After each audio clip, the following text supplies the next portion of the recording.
Introduction. In 1567, Philip II of Spain dispatched Fernando Alvarez de Toledo, the Duke of Alba, to suppress a Protestant revolt in the Netherlands. Philip commanded the most powerful empire in the world. Alba was the most feared military commander in Europe.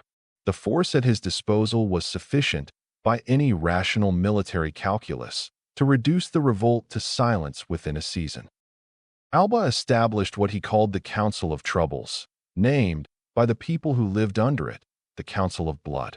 In 3 years, he executed more than 1,000 people, imprisoned many more, confiscated property, and imposed taxes on a scale the Netherlands had never borne. He did everything that raw power, applied with competence and without mercy, can do. The revolt, which had been wavering before his arrival, became the 80 Years' War. The Netherlands, a territory with no natural frontier, no unified army, and no tradition of sustained resistance, fought the most powerful empire in the world to a standstill for 80 years and emerged as an independent republic. Philip II lived to see none of it resolved. The force he sent to end a problem created a nation. This is not a story about one commander's excess. It is a description of a mechanism. When human beings are pushed, they push back, not always immediately, not always visibly, but reliably, in proportion to what was sent and across whatever timeline the situation allows. The resistance is not a reaction to the specific content of the force. It is a reaction to the force itself. The harder the grip, the more it organizes what it is trying to hold. Philip understood military power, administrative control, and theological authority. What he did not understand was that none of these resources could produce what he actually needed: willing compliance from people who had decided, as a matter of identity, that they would not comply. The tools that feel most like power, argument, pressure, urgency, the visible assertion of what you can do if the other person does not move, are precisely the tools most likely to produce the opposite of their intended effect. This is not confined to military history or political revolution. It operates in every negotiation that collapses because one party pressed too hard, in every relationship that contracts because someone reached too far, too fast, with too much need visible in the reaching, in every career that stalled because the person inside it made the wrong kind of noise at the wrong moment. The mechanism is the same, only the scale changes. What works is something most people understand in theory and almost no one practices consistently, because it requires the suppression of instincts that feel, from the inside, like competence and urgency and legitimate need. Patience feels like passivity. Withdrawal feels like loss.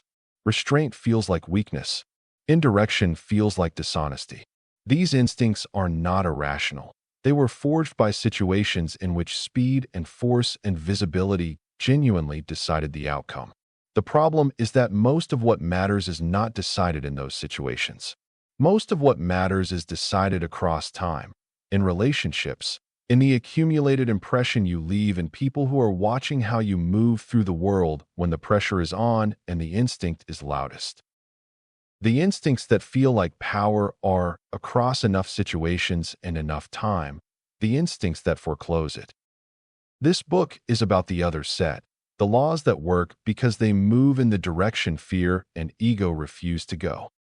The laws that follow are an account of that direction. Chapter 1.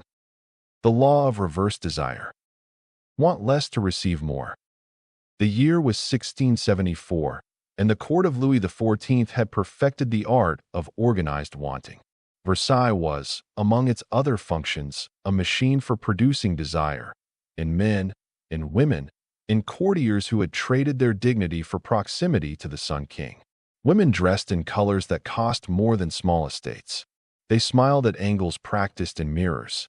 They positioned themselves near doorways, along corridors where the king was known to walk, at the edges of suppers where his glance might find them. The competition was open and understood by all.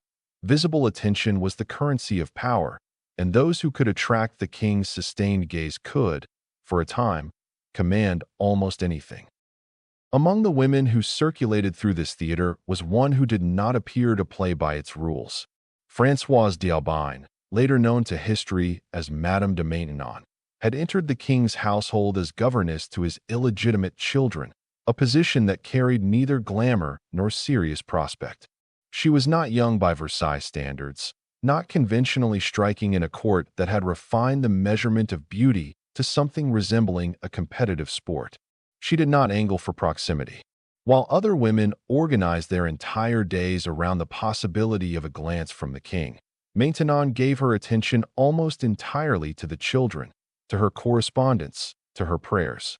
When the king spoke to her, she answered him without flattery, directly, sometimes with mild disagreement. A novelty so rare at Versailles that men occasionally turned to look when they overheard it. Louis XIV became obsessed with her. He returned to her rooms with increasing frequency. Not for beauty. There were women at court far more conventionally beautiful, but for something he could not name and certainly could not command. Other women wanted him visibly. Maintenon did not appear to. She was occupied. She was composed. She gave the impression that her inner life was entirely sufficient to her, that the Sun King's attention, while accepted graciously, was not something she had organized her existence around obtaining. He married her in secret in 1683 and remained devoted to her until his death in 1715. No other woman held his sustained interest for a fraction of that duration. The conventional logic of influence is additive. You want something, so you work for it. You apply effort. You make your desire legible, because surely the other party cannot give you what you need if they don't understand what you need. The more you signal your desire, the more clearly they understand the stakes. And this, most people believe, will move them to act. It does the opposite.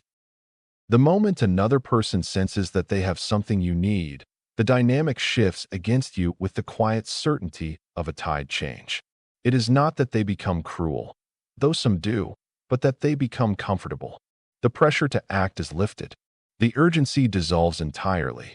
If you have already established that you want this deal, this relationship, this response, then they can take their time. They can raise their terms. They can wait. You have handed them leverage they did not possess before you revealed yourself, and they may not even be conscious of accepting it. What Maintenon understood, whether through instinct or design, is the paradox at the center of this law. Desire, when visible, repels the very thing it seeks. The appearance of not needing, of being genuinely sufficient to yourself, creates a pull that no amount of effort can manufacture. Effort says, I require something from you. Sufficiency says, you are welcome to participate in what I am already doing. These two positions produce opposite results, and the results arrive faster than most people expect. In 1966, the psychologist Jack Brem published a theory he called psychological reactance. Its premise was simple, and its implications were considerable. When people feel that their freedom of choice is being constrained, they instinctively move toward the restricted option. Tell someone they cannot have something, and they want it more. Remove a choice from the available set, and it becomes the one thing they think about. The restriction itself is perceived as a signal of value. The very inaccessibility communicates that something worth restricting must be worth having. Visible desire operates as a form of anti-restriction. When you make it clear that you want something, a deal, a partnership, a relationship, a simple reply, you are, in effect, removing the other person's sense that you might leave without it. Nothing is at risk for them. Nothing is held back. The pull vanishes because there is nothing pulling. What the appearance of non-desire does is restore that tension. It introduces uncertainty. It implies that you might, in fact, be fine without them, which forces them to confront, often for the first time, whether they want to be without you. The logic is counterintuitive, but it is not arbitrary. Evolutionary biology makes the same argument from a different direction. In every social hierarchy observed across animal behavior and human sociology alike, individuals with genuine alternatives display those alternatives through composure. They do not pursue, they wait. They do not argue for their worth, they assume it. The signals are quiet, an unhurried voice, the willingness to let a silence sit, the absence of the forward lean that signals anxiety, but they are readable at a distance by every human nervous system calibrated since birth to detect social rank. Irving Goffman spent decades documenting what he called impression management, the constant, largely unconscious performance of self that humans engage in across every social interaction. His central finding was not that people are deliberate liars, but that everyone is always broadcasting status signals, and everyone else is always reading them with far more precision than they consciously realize. Need is among the loudest signals a person can broadcast. It lives in microexpressions and in the pace of speech and in how many times you follow up on an unreturned message. The salesperson who sends a fourth email is not demonstrating persistence. He is demonstrating that the prospect has already won the negotiation before it has begun. In the early 1920s, Coco Chanel had built her name, but had not yet built her myth. That would come partly through talent and partly through a deliberate relationship with her own availability that puzzled many of the people around her. She did not pursue clients. She made them wait. She did not court the press. She occasionally declined editors from publications that would have promoted her work enthusiastically. When wealthy women arrived at her atelier, she did not appear immediately. She let them sit. She let them absorb, through the small choreography of her absence, that her attention was not freely dispensed. The effect was predictable in retrospect. The waiting made clients want her more. The inaccessibility made coverage, when it eventually appeared, more enthusiastic for the delay. She understood, with the instinct of someone who had grown up with nothing and learned to observe very carefully, that the moment she chased she lost. The moment she appeared to need their approval or their custom or their attention, she became like every other designer competing for the same rooms. She had grasped a truth that the most successful figures in fashion, in art, in commerce have had to rediscover in each generation. Mystique is not a quality you add to your work. It is a quality you preserve by not explaining yourself. 40 years later, and in an entirely different register, Marlon Brando demonstrated the same principle under conditions that should have made it impossible. By 1971, Brando's career was, by nearly unanimous studio consensus, finished. A series of commercially disastrous films had made him a risk no sane producer wished to assume. When Francis Ford Coppola sought to cast him as Don Corleone in The Godfather, Paramount's resistance was immediate and absolute. Coppola persisted, and a screen test was arranged. Brando did not arrive grateful or accommodating. He arrived and transformed himself, cotton in his jowls, shoe polish in his hair, and made it clear through every element of his demeanor that he was interested in the role, not desperate for it. He named his conditions and did not negotiate them down when Paramount pushed back. The screen test was so commanding that the studio agreed to terms they had stated they would not accept. Brando won the Academy Award. The film became one of the highest grossing in history. What Coppola observed afterward was not a lesson in screen tests or casting strategy, but something older. The man who enters a room as though he does not require it tends to leave with everything in it. The sales call that best illustrates this law is not a successful one. It is one that almost failed. A sales representative has contacted a prospect 3 times over 2 weeks, an introductory email, a follow-up, a voicemail that disappeared without response. Standard anxiety suggests a fourth contact, a different subject line, a message that tries to manufacture urgency. Instead, she writes a single sentence. No problem if the timing isn't right. I'll check back in a few months. Then she stops. 2 days later, the prospect calls. He has been peripherally aware of the representative's persistence somewhere in the background of his week. He noticed its absence more than he noticed its presence. He does not think about scarcity theory or signal dynamics. He simply finds, without knowing why, that the deal now feels more urgent to him than it did during the period when she was pursuing it. He frames the call as a favor he is doing her. He believes this. She has already won the first moment of the negotiation because he opened it by wanting her present. In leadership, the law requires greater nerve because the stakes of misreading it are higher. A manager who needs her team's loyalty, who can be observed wanting it, whose decisions are visibly calibrated to produce it, finds that loyalty is precisely the thing she cannot quite secure. Teams are not unsophisticated audiences. They can read the leader who is performing security rather than possessing it, and they respond with the particular half-commitment that people give to someone whose own commitment to themselves remains uncertain. The manager who communicates expectations clearly and then allows space for others to meet them without hovering, who is genuinely unbothered by a degree of friction, who does not require the room to like her, tends to find that the room organizes itself around her with a coherence that the approval-seeking manager cannot achieve by working for it openly. In personal relationships, the law operates most nakedly because personal relationships are where instinct is most reliably misleading. When someone we want withdraws, the impulse is to close the distance, to call more, to show up more, to make our feeling undeniable. What this almost always produces is not closeness, but an acceleration of the withdrawal. The other person, sensing that they are no longer choosing but being chosen, feels their autonomy contracting. The wanting becomes a form of pressure, and pressure generates resistance. The counter-movement, not performed disinterest, but genuine redirection of energy toward your own life, does something the other person cannot entirely ignore. The tension that made the dynamic exhausting dissolves. And in that quiet, they are left alone with what they actually feel, without the interference of being pursued. The law has limits, and ignoring them is its own kind of error. A withdrawal that reads as indifference rather than independence will lose the person entirely, not draw them forward.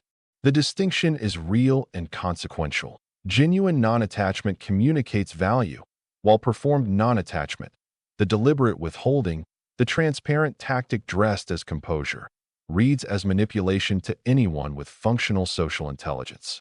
People can feel when they are being managed. The law works only when the reduced desire is real, or sufficiently real to be indistinguishable from real. There is also the matter of existing interest. A person who has no prior awareness of you, no investment in the dynamic, will not be mysteriously pulled toward you by your absence.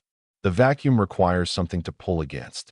Someone must already, at some level, have considered losing you before the prospect of losing you carries weight. Used where no prior connection exists, deliberate withdrawal is not a tactic. It is simply distance. What Maintenon understood, and what Chanel and Brando and a sales representative in an unremarkable industry all rediscovered in their own registers, is that influence is not a force you apply, but a field you create. The field forms not through pressure, but through its absence, through the signal, quiet and legible across every frequency of human perception, that you are genuinely whole without the thing you are about to receive. People do not move toward what needs them. They move toward what does not need them at all, and toward what they cannot quite be certain they can have. This is the law of reverse desire, and it is not a trick.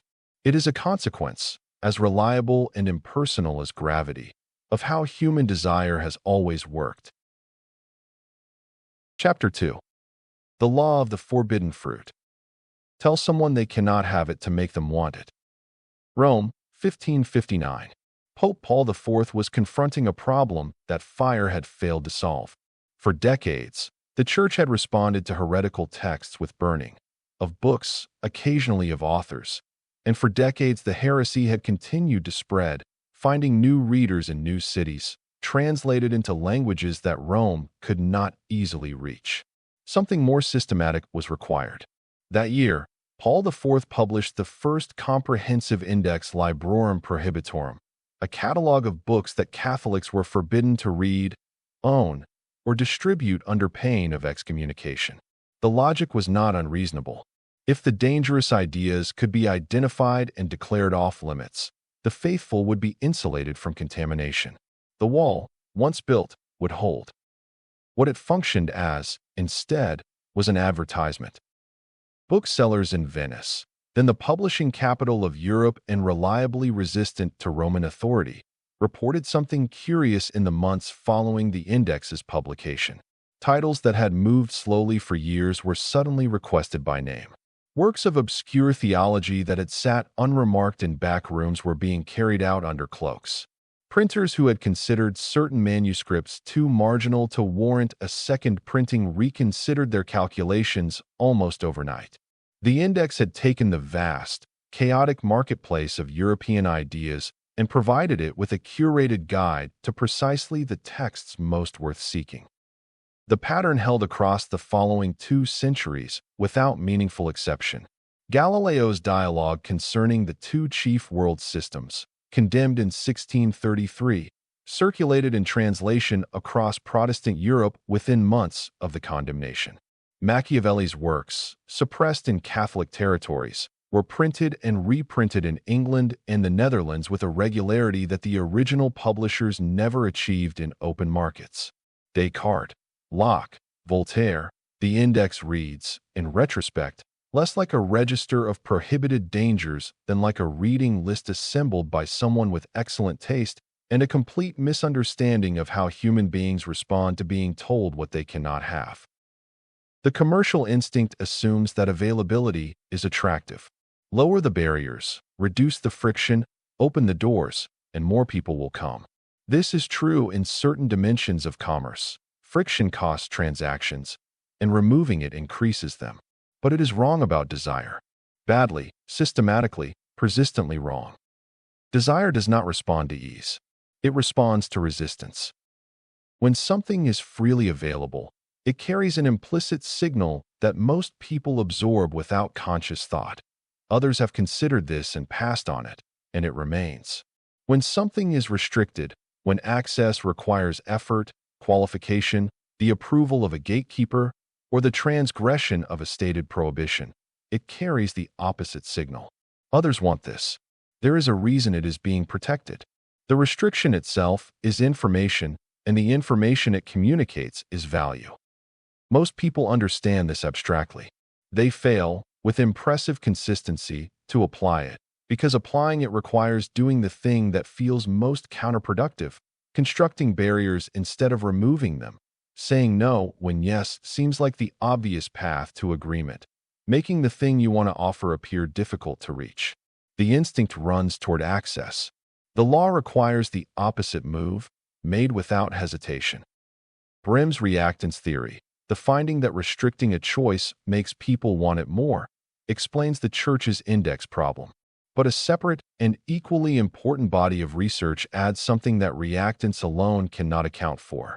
In 1968, the psychologist Timothy Brock formalized what he called commodity theory.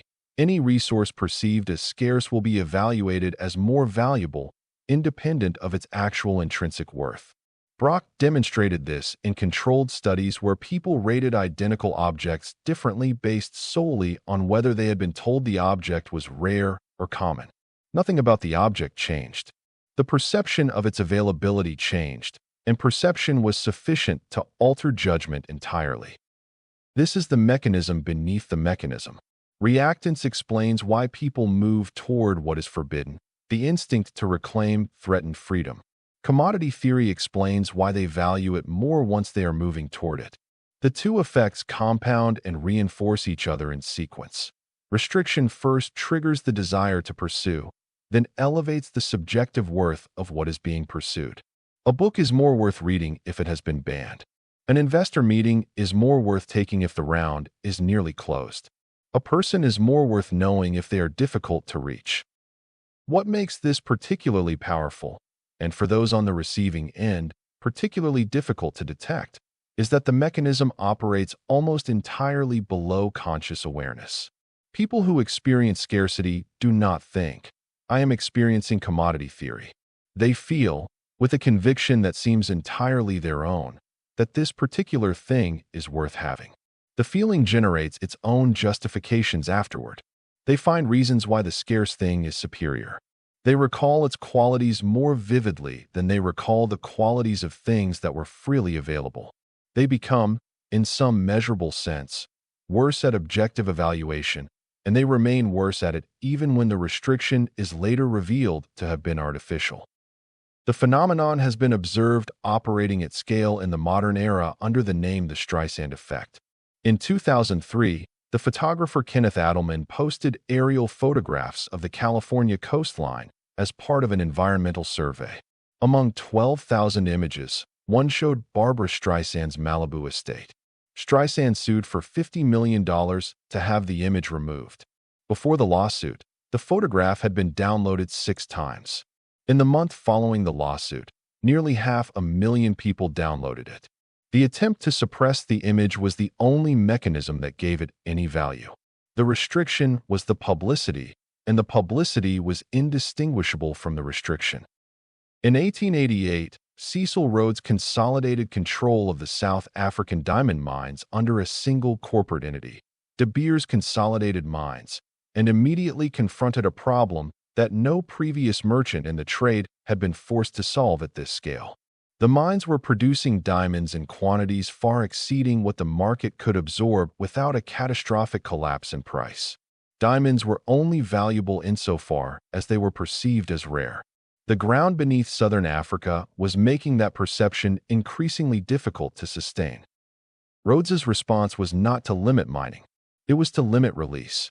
De Beers would control not only the extraction of diamonds, but their movement into the market, rationing supply through a centralized distribution apparatus, later formalized as the Central Selling Organization, that could hold back inventory regardless of what the mines produced. Diamonds would reach buyers as though they were the carefully rationed yield of a finite and dwindling reserve, when in reality they were being withheld from a reserve that was neither dwindling nor, as subsequent discoveries would confirm, particularly finite. The scarcity was real in the market. It was manufactured at the source. For half a century, the strategy held through institutional discipline alone. Then De Beers confronted a second problem. Controlling supply was insufficient if the demand side of the equation was not equally managed. Diamonds were scarce, but scarcity creates desire only when people already want the thing being rationed.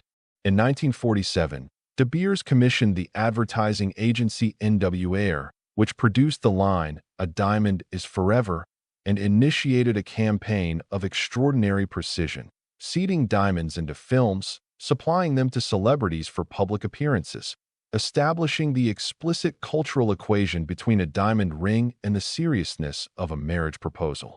What De Beers understood, and what the campaign executed, was that scarcity must be attached to something people already desire at their most irrational. The diamond became the necessary symbol of the rarest thing, permanent love, and once that attachment was established, the artificial restriction acquired an emotional logic that survived decades of exposure. By the end of the 20th century, the mechanics of De Beers' manufactured scarcity were public knowledge. People knew. They bought diamonds anyway. The cultural architecture built around the restriction had taken on a life entirely independent of the original strategy, which is the highest expression of this law. When the desired response has been fully internalized, the mechanism that produced it becomes irrelevant. The founder who closes her seed round before it is technically closed is not lying, precisely, but she is practicing the law with the unsentimental clarity the situation requires.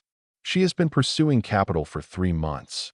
The meetings have been warm and the commitments have not materialized. 2 investors are nearly committed. The rest are watching to see whether the others will move first. The dynamic is stalled, and stalled dynamics tend to die without anyone deciding to end them. She sends a brief message to the 4 investors who have not yet decided. The round is closing at the end of the week. They are no longer scheduling additional meetings, but she wanted to reach out to the people she had most hoped to have as partners before the window closed. The message contains no urgency language, no pressure, no pitch, just the clean statement that access is ending. 3 of the 4 respond within 24 hours. One calls that morning. The dynamic that had been static for months begins to move with sudden purpose, not because the opportunity changed, but because the perception of access changed. The investor who calls does not think of himself as responding to a scarcity signal. He thinks of himself as recognizing something good before it disappears. The distinction does not matter. The outcome is the same. In product launches, technology companies have applied the law so consistently. Gmail's invitation-only beta in 2004, Clubhouse's waitlist in 2020, any number of drops and limited releases in the years between, that it has ceased to surprise observers. yet it continues to work with remarkable reliability. The waitlist creates the scarcity. The scarcity elevates the perceived value. By the time the product opens to general availability, it inherits the desire that the restriction generated. Users arrive already convinced they are gaining access to something worth having, and that conviction shapes their experience of it regardless of what the product actually delivers. The interpersonal application is the one that requires the most careful calibration. In an organization, a manager who marks certain conversations confidential, not broadly, but selectively, in a culture that circulates information efficiently, will find that those conversations become the most discussed content in the building by the following morning. The confidentiality label does not suppress curiosity, it constitutes it. More delicately, the person who is categorically unavailable, not performing unavailability, but genuinely so, by circumstance or commitment or the simple fact of a full life, generates around their occasional presence a quality of attention that no amount of availability can replicate. It is the architecture of the situation, not the qualities of the individual, that produces the wanting. Understanding this is useful in both directions. It explains why people sometimes pursue the inaccessible with a ferocity disproportionate to the merits of what they are pursuing, and it suggests that genuine unavailability is among the more effective tools for being taken seriously. In rooms, in markets, in any situation where the perception of value is itself a form of value. The law fails when the restriction feels arbitrary or punitive rather than natural. A velvet rope that admits no one and leads to nothing will eventually empty the queue. People are not infinitely patient with scarcity that fails to deliver on its implied promise, that something worth having lies beyond the barrier. When the banned book is read and found to be genuinely without interest, the appetite for the next banned text from the same source diminishes. When the closed round opens to reveal a company without merit, the investor who rushed in does not forget the mechanism. There is also the matter of maintenance. Artificial scarcity requires sustained institutional effort to preserve. De Beers managed it for nearly a century through vertical control of the entire supply chain and a cultural campaign of unusual sophistication. Most individuals and organizations cannot hold the structure long enough for genuine desire to form independently of it. When the scarcity is exposed as manufactured, and it is usually exposed, eventually, the reversal can be complete. Contempt forms precisely where desire once lived, in proportion to how long the restriction was sustained. Apply the law only when the restriction is at least partially real, or when you can hold the perception of genuine restriction long enough for desire to establish itself and become self-sustaining. The Church did not understand what it was constructing when it assembled its list of forbidden texts. Every prohibition is also a recommendation, every declared barrier a signal that something worth possessing lies beyond it. Restriction is the oldest form of advertising. Chapter 3. The Law of Reverse Pressure. The harder you push, the stronger the wall. The senators who moved through the cloakrooms of the United States Capitol in the early 1960s had a name for what Lyndon Johnson did to them. They called it the treatment, and the name understated it. Johnson was 6 feet 4 inches tall and used every inch, backing his target against a wall or a column, and then closing the distance until he occupied their personal space entirely. Face inches from theirs, one hand on their shoulder or their lapel, the other gesturing, pressing, emphasizing. He could flatter, plead, threaten, invoke debts, and appeal to a man's deepest vanity within a single conversation, cycling through registers with the fluency of someone who had studied human weakness for 3 decades and found, reliably, that it yielded to the right kind of force applied at close range. For years, in that specific room with those specific men, it worked. Johnson moved legislation through the Senate that had resisted movement for a generation. The stories were told with equal parts admiration and unease. Senators who had walked into the cloakroom committed to opposing a bill and walked out committed to supporting it, unclear on the precise moment the reversal had occurred. Johnson had an acute instinct for the exact point of each man's vulnerability. The recognition he needed the concession that would give him cover, the reminder of the favor that still sat between them. And he applied this knowledge at close range, without pause, until the resistance exhausted itself and yielded.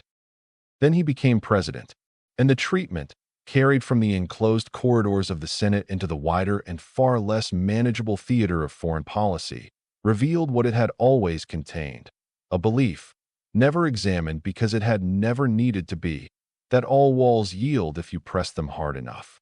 Vietnam taught him otherwise, at a cost that consumed his presidency, and did not stop there. The logic of pressure is ancient and feels like common sense. Apply enough force to any object, and it moves. This is true in physics. In psychology, it operates in reverse.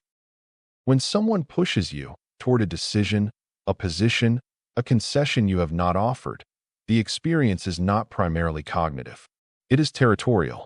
Something that belongs to you is under threat.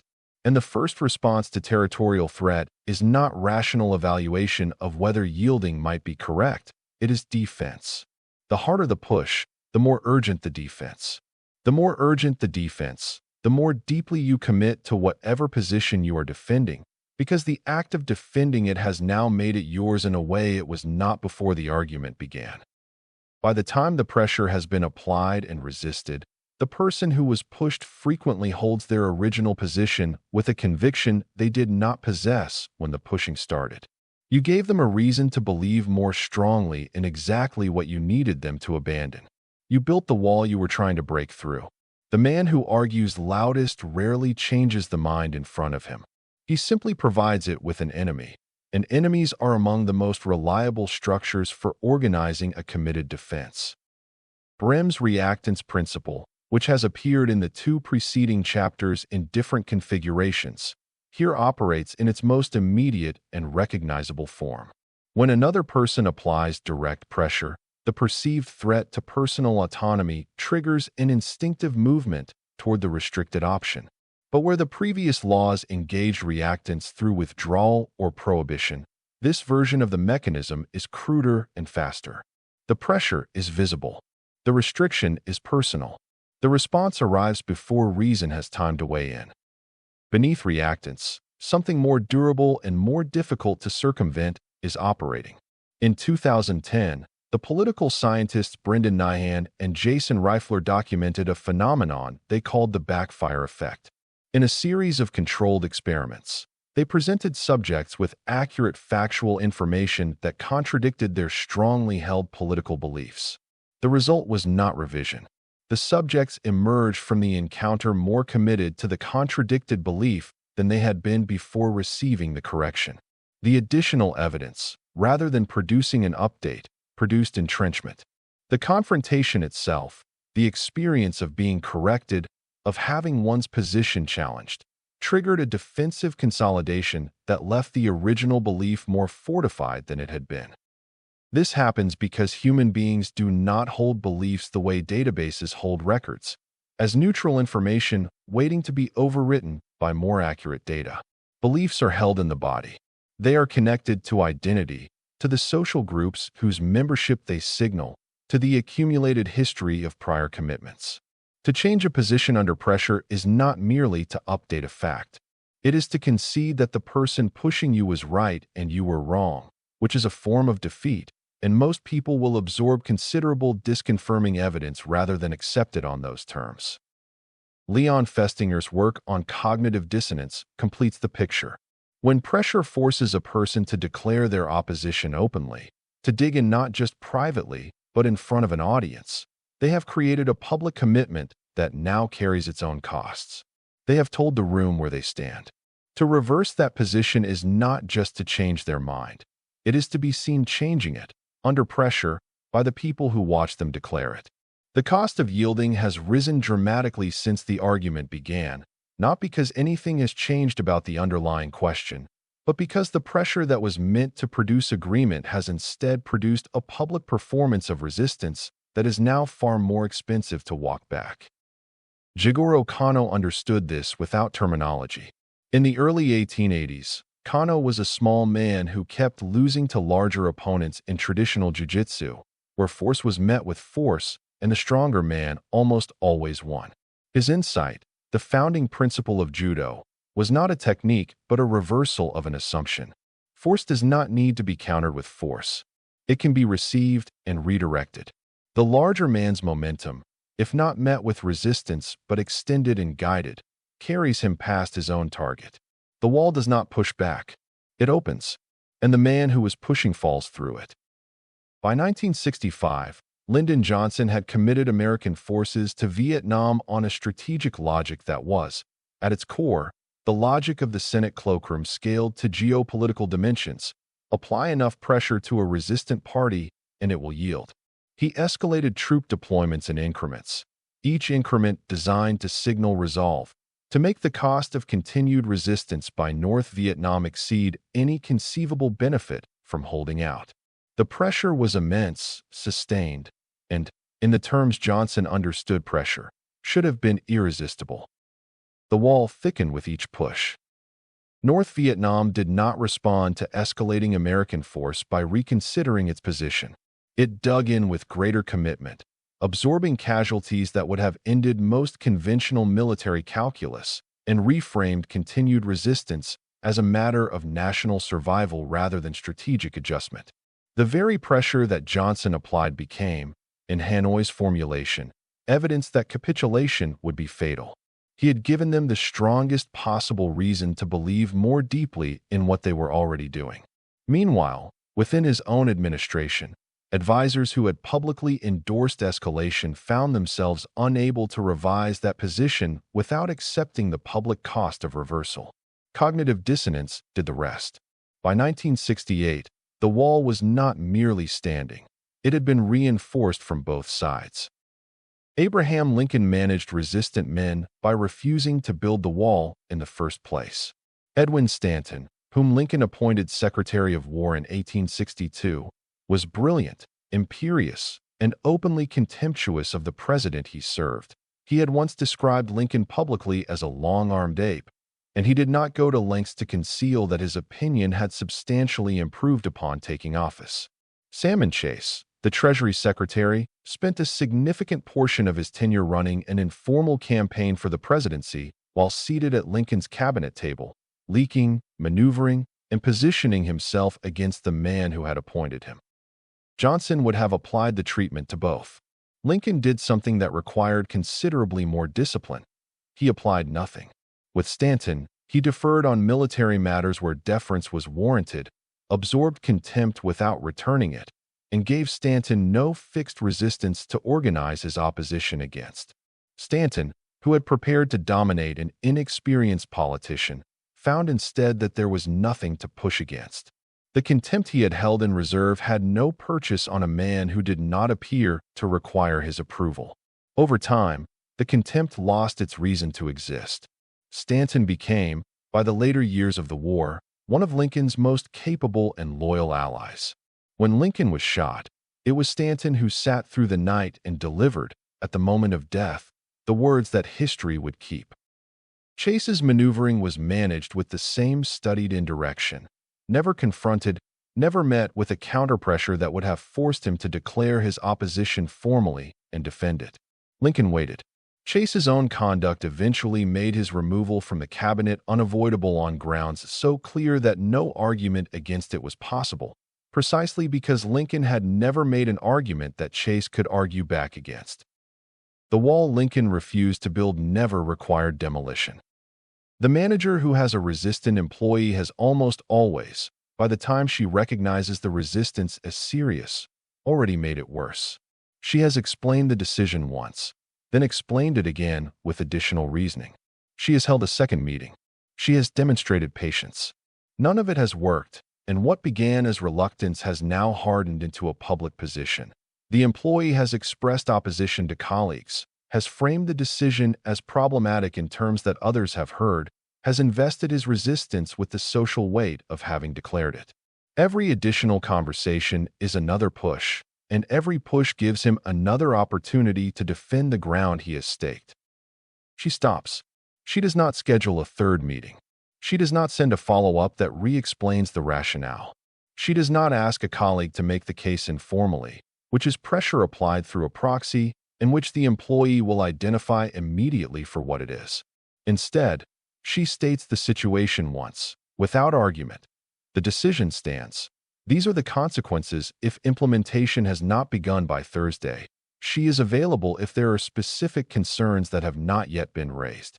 Then she leaves the room and does not return to the subject. The agreement arrives within the hour. Not because anything new has been communicated, nothing in the final conversation was new, but because the structure that gave the resistance its shape has been removed. There is nothing left to push against. The position that had existed partly as a response to being pushed now stands alone in a vacuum, and positions held against pressure are always harder to maintain in its absence. The consequences are visible. The manager is not performing urgency. There is no argument to refute, and the resistance, finding nothing to sustain it, quietly dissolves. In negotiation, the same principle governs the most counterintuitive moves a skilled practitioner has available. The negotiator who presses a demand, reiterates it, escalates the argument for it, makes clear that he will not move, has given the other side a target around which to organize their counterposition. A visible, persistent demand clarifies the opposition and makes yielding feel like defeat, which means it will be delayed or refused on grounds that have nothing to do with the merits. The negotiator who states a position and then falls genuinely silent does something different. The absence of pressure does not relieve the other party. It creates a harder form of discomfort. They fill the silence with their own reasoning, and their own reasoning, uncontaminated by the need to resist a specific argument, sometimes arrives in a different place than their stated position suggested. In interpersonal conflict, the application is simpler to describe and considerably harder to execute, because it requires suppressing the response that conflict most reliably produces. When someone attacks your position, the urge to defend it, to explain, correct, supply the evidence that will surely settle the matter, arrives before the decision to resist it is available. The law says, let them finish. Agree where you can genuinely agree. State your position once, without advocacy, then become interested in something else. You cannot lose an argument you decline to have. And the person who came prepared to fight and found no fight must now contend with their own arguments in the private silence of their own thinking, where they are frequently less convincing than they sounded when spoken aloud. Pressure works on people without conviction. When resistance is purely inertial, reluctance to decide rather than genuine commitment to an opposing position, sustained pressure can move it before the wall has time to solidify. The error is in assuming that all resistance is inertial. Most of it is not, and the cost of misreading conviction as inertia is that you spend your credibility hardening exactly the position you needed to soften. There are situations where the hierarchy between parties makes pressure the only legible language. Certain institutional cultures, certain crisis moments where speed matters above all else, certain dynamics where the withdrawal of pressure genuinely reads as weakness rather than strategy. A general who refuses to press his troops at a moment of actual tactical urgency is not practicing this law. He is simply losing. The law addresses the far more common error, the reflexive application of force by people who have never seriously entertained the possibility that the wall, left alone, might eventually open on its own. Every argument you win by force leaves behind a person who agreed with their mouth and is waiting with everything else. The wall does not have to be broken. Stop feeding it, and it falls on its own. Chapter 4. The Law of the Step-Back Leader. Lead by appearing to follow. Rome, 27 BC. Octavian, who had spent 13 years in civil war, who had destroyed his rivals with a methodical ruthlessness that made even Rome pause, stood before the Senate and announced that he was giving it all back. The wars were over. The Republic, which had been dying in stages since Julius Caesar crossed the Rubicon, would be restored. Octavian was relinquishing his extraordinary powers, returning governance of the provinces to the Senate, stepping back from the position of dominance that military victory had given him absolute right to hold. He stood before the assembled senators and performed what would prove to be the most sophisticated act of reverse influence in the ancient world, the voluntary renunciation of power that was, in every functional sense, the consolidation of it. The senators, many of whom had survived 3 rounds of civil war by learning to read the room with precision, understood that something extraordinary was happening, but not, perhaps, exactly what. They voted Octavian the title Augustus, meaning the revered one, and princeps, first citizen, first among equals. Not king, not dictator.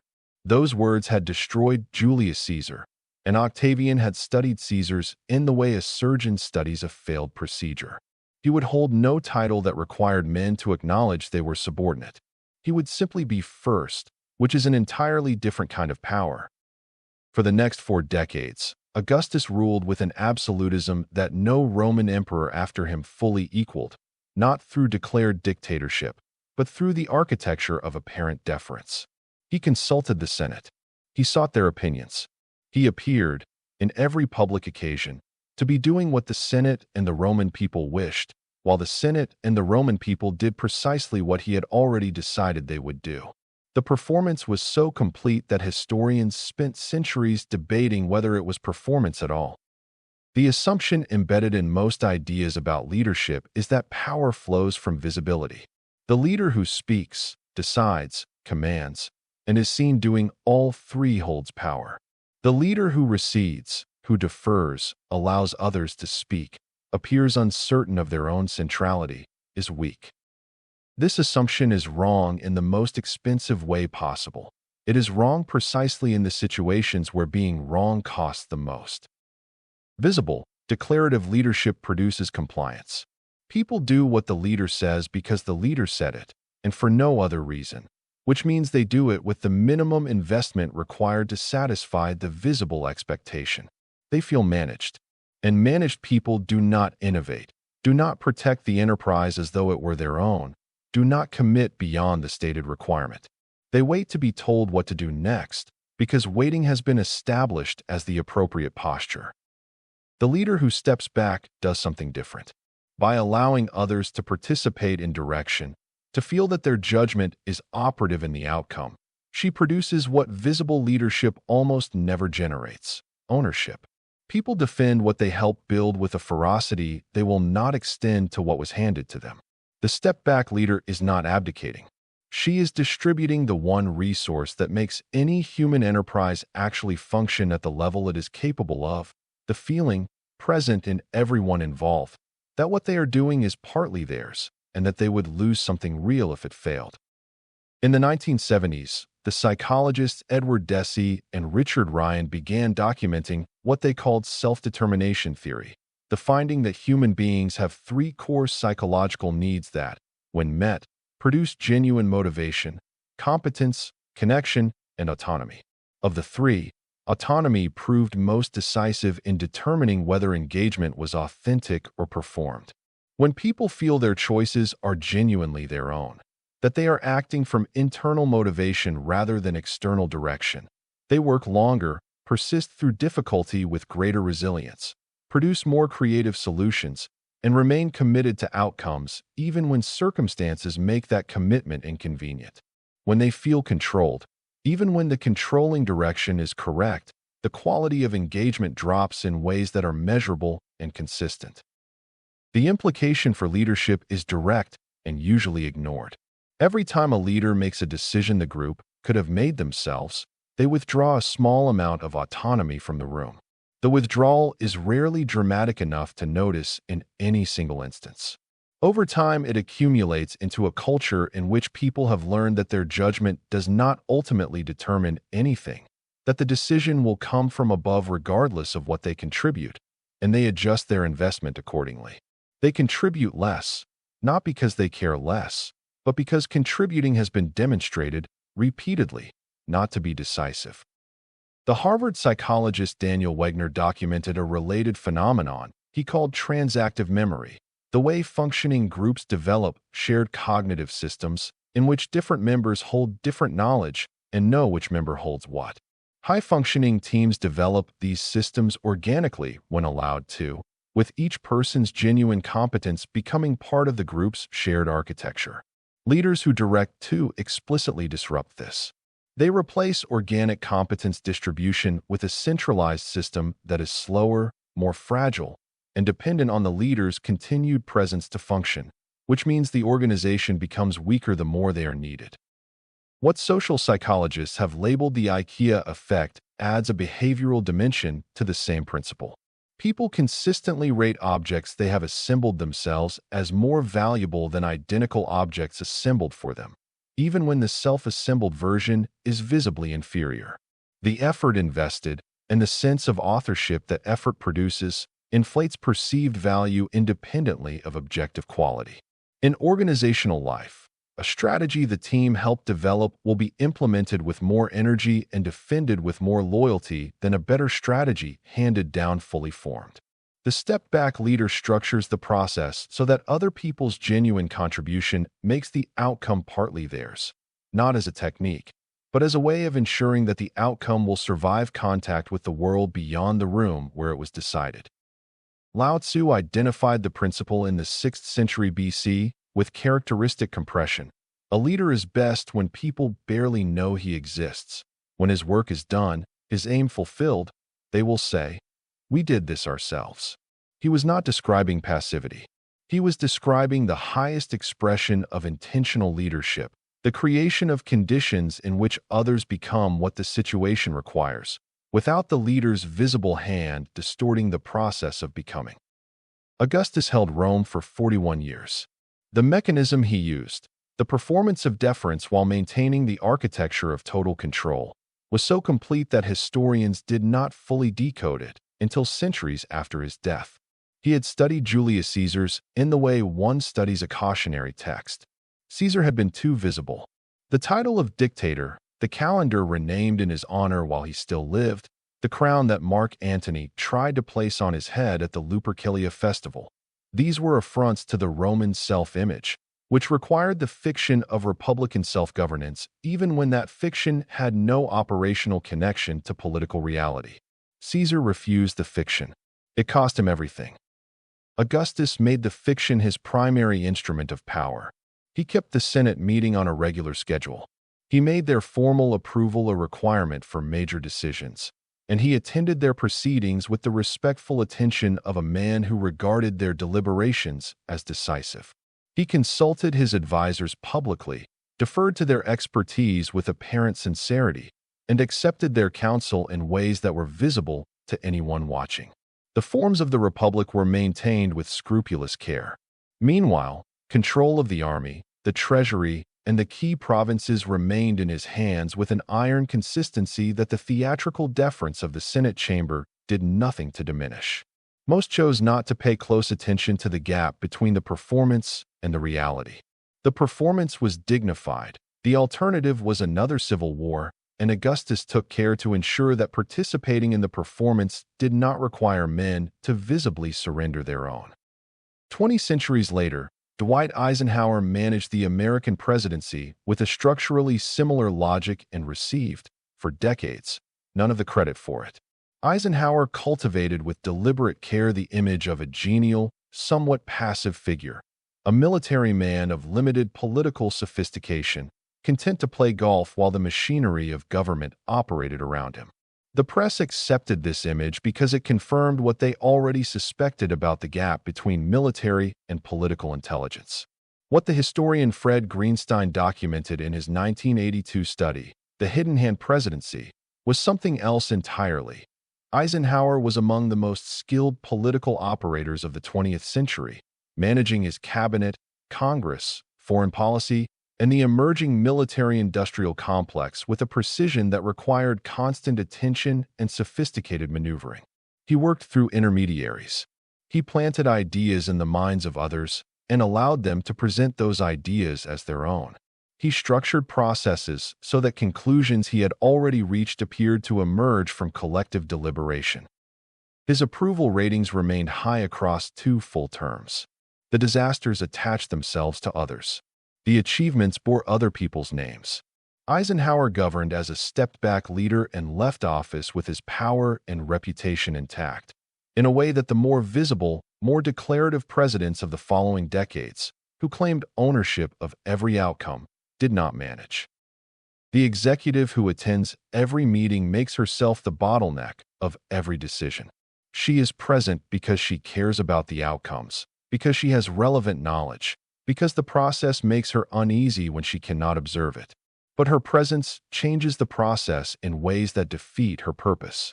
When the most senior person in a room holds a visible opinion, the room organizes itself around that opinion.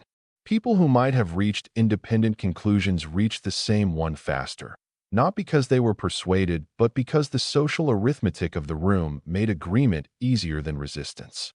The decision gets made. It is not the decision the room would have made without her, and it does not carry the ownership that would have made the implementation vigorous. She stops attending. She communicates outcomes clearly, what must be achieved, what constraints are non-negotiable, and removes herself from the process of achieving them. The first cycles are uncomfortable. The team makes decisions she would have made differently. She resists the urge to correct them, because correction would undo the architecture she is building. Over time, the team develops the muscle of genuine decision-making. They become capable in ways they were not when she was present to carry that capacity for them. When they succeed, and they increasingly do, the success belongs to them in a way that produces the commitment she could never manufacture through visible direction. In negotiation, the step-back posture is counterintuitive and frequently decisive. The negotiator who insists on his own framing, who argues for his position, corrects the other side's characterization, drives explicitly toward his preferred conclusion, has taken the most expensive path to the destination. He has made the other side argue against something, which means they arrive at agreement, if they arrive at all, as people who were defeated rather than people who chose. The alternative: ask questions that allow the other side to articulate their own position fully, find the genuine areas of alignment, and allow their own reasoning to carry the conversation toward the conclusion you needed. The best negotiators make the other party feel that the deal they are signing was their idea, which is the most durable foundation a deal can rest on, because the party who believes they chose it will defend it when circumstances later make it inconvenient. In mentorship, the law finds its clearest expression in the difference between the mentor who gives answers and the one who gives questions. The answer solves this specific problem. The question builds the capacity to navigate the next one without assistance. The mentor who tolerates the slower path of guided discovery over the faster path of direct instruction is not being withholding. They are investing in development that the quick answer forecloses. The people who remember their best mentors rarely remember specific advice they were given. They remember being taken seriously enough to be asked. The law fails in crises. When a situation requires a decision in the next 10 minutes, the step-back architecture is not the appropriate instrument. The leader who performs collaborative process during a genuine emergency is not practicing reverse influence. They are simply failing to lead. This law operates at the timescales of organizational culture, strategic direction, and the development of genuine institutional capacity. Applied to moments of acute crisis, it reads not as sophistication, but as absence. It also fails with people who interpret deference as vacancy. Some individuals, upon finding that the leader has stepped back, do not fill the space with the intention the leader expected. They fill it with their own agenda, which may diverge in ways that are difficult to correct without abandoning the posture entirely. The law requires that the leader choose, with care, which spaces to vacate and for whom. Deference extended to people who are not yet capable of filling it generatively does not produce ownership. It produces chaos, which then demands the kind of visible, directive intervention that undoes everything the stepping back was meant to build. Step back into spaces where capable people exist, not into vacuums. Caesar declared his power and was killed for it in the Senate chamber by the men he had made irrelevant. Augustus performed deference and governed for 40 years, dying in his bed. The most dangerous leader in any room is the one you forgot was leading. Chapter 5. The Law of Emotional Withdrawal. Remove your reaction to reclaim your position. The messenger reached Marcus Aurelius on the Danube frontier in the spring of 175 AD with news that was, by any measure, catastrophic. Avidius Cassius, the most capable general in the Roman Empire, governor of the eastern provinces, the man Marcus had trusted with governance of more territory than most rulers in history have ever controlled, had declared himself emperor. The declaration had been made on the basis of a rumor, circulating in the east, that Marcus had died. Cassius had moved quickly on the rumor, too quickly to retreat gracefully when the truth emerged. The conventional response to this situation, in Rome, in 175 AD, in any political culture shaped by 3 centuries of imperial violence, was immediate, overwhelming, and furious. Cassius's family arrested, his supporters named and destroyed. The full machinery of imperial power mobilized eastward with the urgency the affront demanded. A general who had declared himself emperor while the actual emperor was still alive was not a problem for deliberation. He was a problem for iron. Marcus Aurelius did not respond with fury. He wrote. He wrote to the Senate urging calm. He prepared to march east, but slowly, at a pace that gave Cassius's position time to clarify itself to the officers who had committed to it. When word came that Cassius had been killed by his own centurion before the armies could meet, Marcus expressed what contemporaries described as genuine regret. He arrived in the east, pardoned Cassius's family, and ordered the correspondence between Cassius and the senators who had encouraged the revolt brought to him, then had it burned without reading it, because he did not wish to be tempted to punish men he might otherwise continue to trust. He had, at every point, the power to respond with rage. He had the justification, the precedent, and the institutional machinery to express that rage without restraint. What he chose instead, the thing he had spent his entire adult life practicing, was the deliberate withdrawal of emotional reaction from provocation, so that the response that followed could be chosen rather than merely produced. Reacting feels like power. When someone provokes you, challenges your position, insults your competence, escalates into territory that seems to demand a response, the urge to react arrives before any decision to make one is possible. The body prepares. The voice changes register. The thinking narrows around the provocation and shuts out everything else. And responding, matching the energy, defending the position, demonstrating that you felt the impact, seems, in that moment, like the only posture consistent with self-respect. What it actually demonstrates is the opposite. The moment you react, you have told the other person what they were, consciously or not, trying to learn, that this matters enough to move you. The reaction is information. And information, in any adversarial dynamic, belongs to whoever receives it. They now know where the lever is. They know what produces a response, and that knowledge will operate in everything that follows, whether they deploy it deliberately or simply feel, in some inarticulate way, that they have found the pressure point. Withdrawal of the reaction removes the feedback the provocation required. The challenge hangs in the air between you, unconfirmed by any response, owned entirely by the person who issued it. What you communicate without argument or declaration or visible effort is the one thing no assertion of authority can deliver, that you are not managed by them, which is the most powerful thing you can say in any adversarial situation and the only version of it that cannot be refuted. The neuroscientist and psychologist Daniel Goleman, building on Joseph Ledoux's work on the brain's threat-response architecture, described what happens during acute provocation as an amygdala hijack. The amygdala, the structure responsible for processing emotional threats, responds to certain stimuli faster than the prefrontal cortex, which governs rational decision-making, can engage. The emotional response is already underway before the thinking brain has registered precisely what happened. In evolutionary terms, this speed was essential. The animal that waited to reason carefully about whether the predator was dangerous was not the animal that survived. In human social dynamics, the hijack is almost always a liability.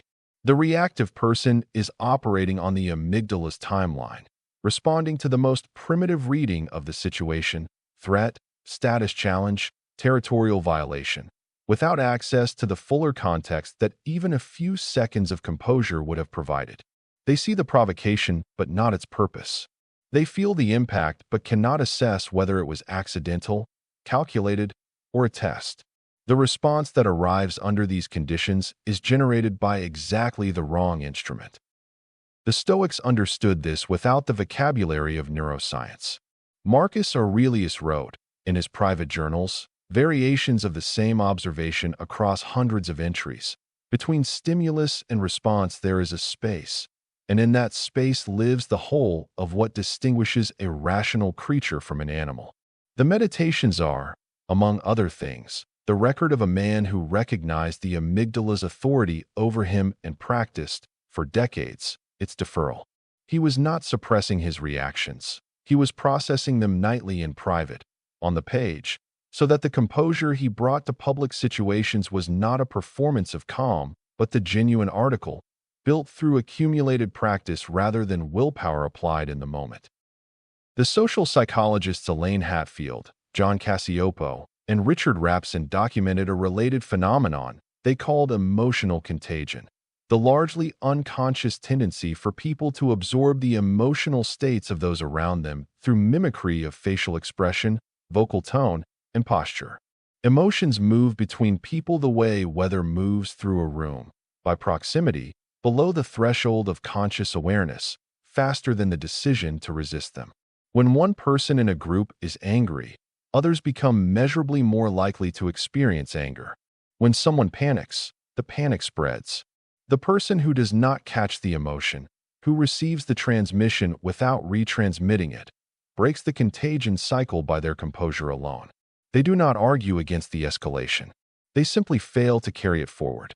And in the silence of that failure, the emotion that was meant to produce a reaction must return to its source. What the reactive person reveals, beyond the immediate information of what moves them, is something more durable, a character that can be disrupted. The person who maintains composure under provocation has demonstrated something that compounds over time across every interaction with the people who witnessed it. They have shown that the calculation required to deal with them cannot rely on emotional leverage, because emotional leverage does not hold. This changes the nature of every future negotiation, every future challenge, every future attempt to extract a concession by manufacturing urgency or distress. The person who cannot be provoked is the most expensive adversary available. The Avidius Cassius revolt illuminates the law not because Marcus's composure was philosophically admirable, though it was, but because it was strategically decisive. Cassius's revolt depended, for its viability, on the response it would produce. If Marcus had raged and mobilized for immediate total war, the eastern provinces would have faced a choice in a conflict whose outcome was uncertain enough that many would have sided with the man already in place. If Marcus had executed Cassius's family and destroyed his supporters, he would have confirmed the narrative Cassius had used to justify the revolt, that the emperor was dangerous, that the East required its own protector, that the rebellion had been necessary. The fury that the situation seemed to demand was precisely what would have given the situation its greatest force. By withdrawing the expected reaction, Marcus removed the structure the revolt required to sustain itself. Cassius's officers, watching their general's position clarify as the emperor moved slowly and without visible agitation toward them, made their own calculations. The revolt dissolved from within. Marcus pardoned broadly, moved on, and the empire held for another 6 years under his rule. The composure was not passivity. It was the most aggressive posture available to a man who understood what the situation actually required, as opposed to what his nervous system was telling him it required. 19 centuries later, across 13 days in October 1962, John F.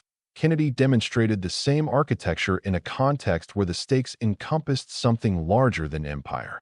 The Soviet installation of nuclear missiles in Cuba had produced, within the XCOM meetings Kennedy convened to manage the crisis, an overwhelming institutional pressure toward immediate military action.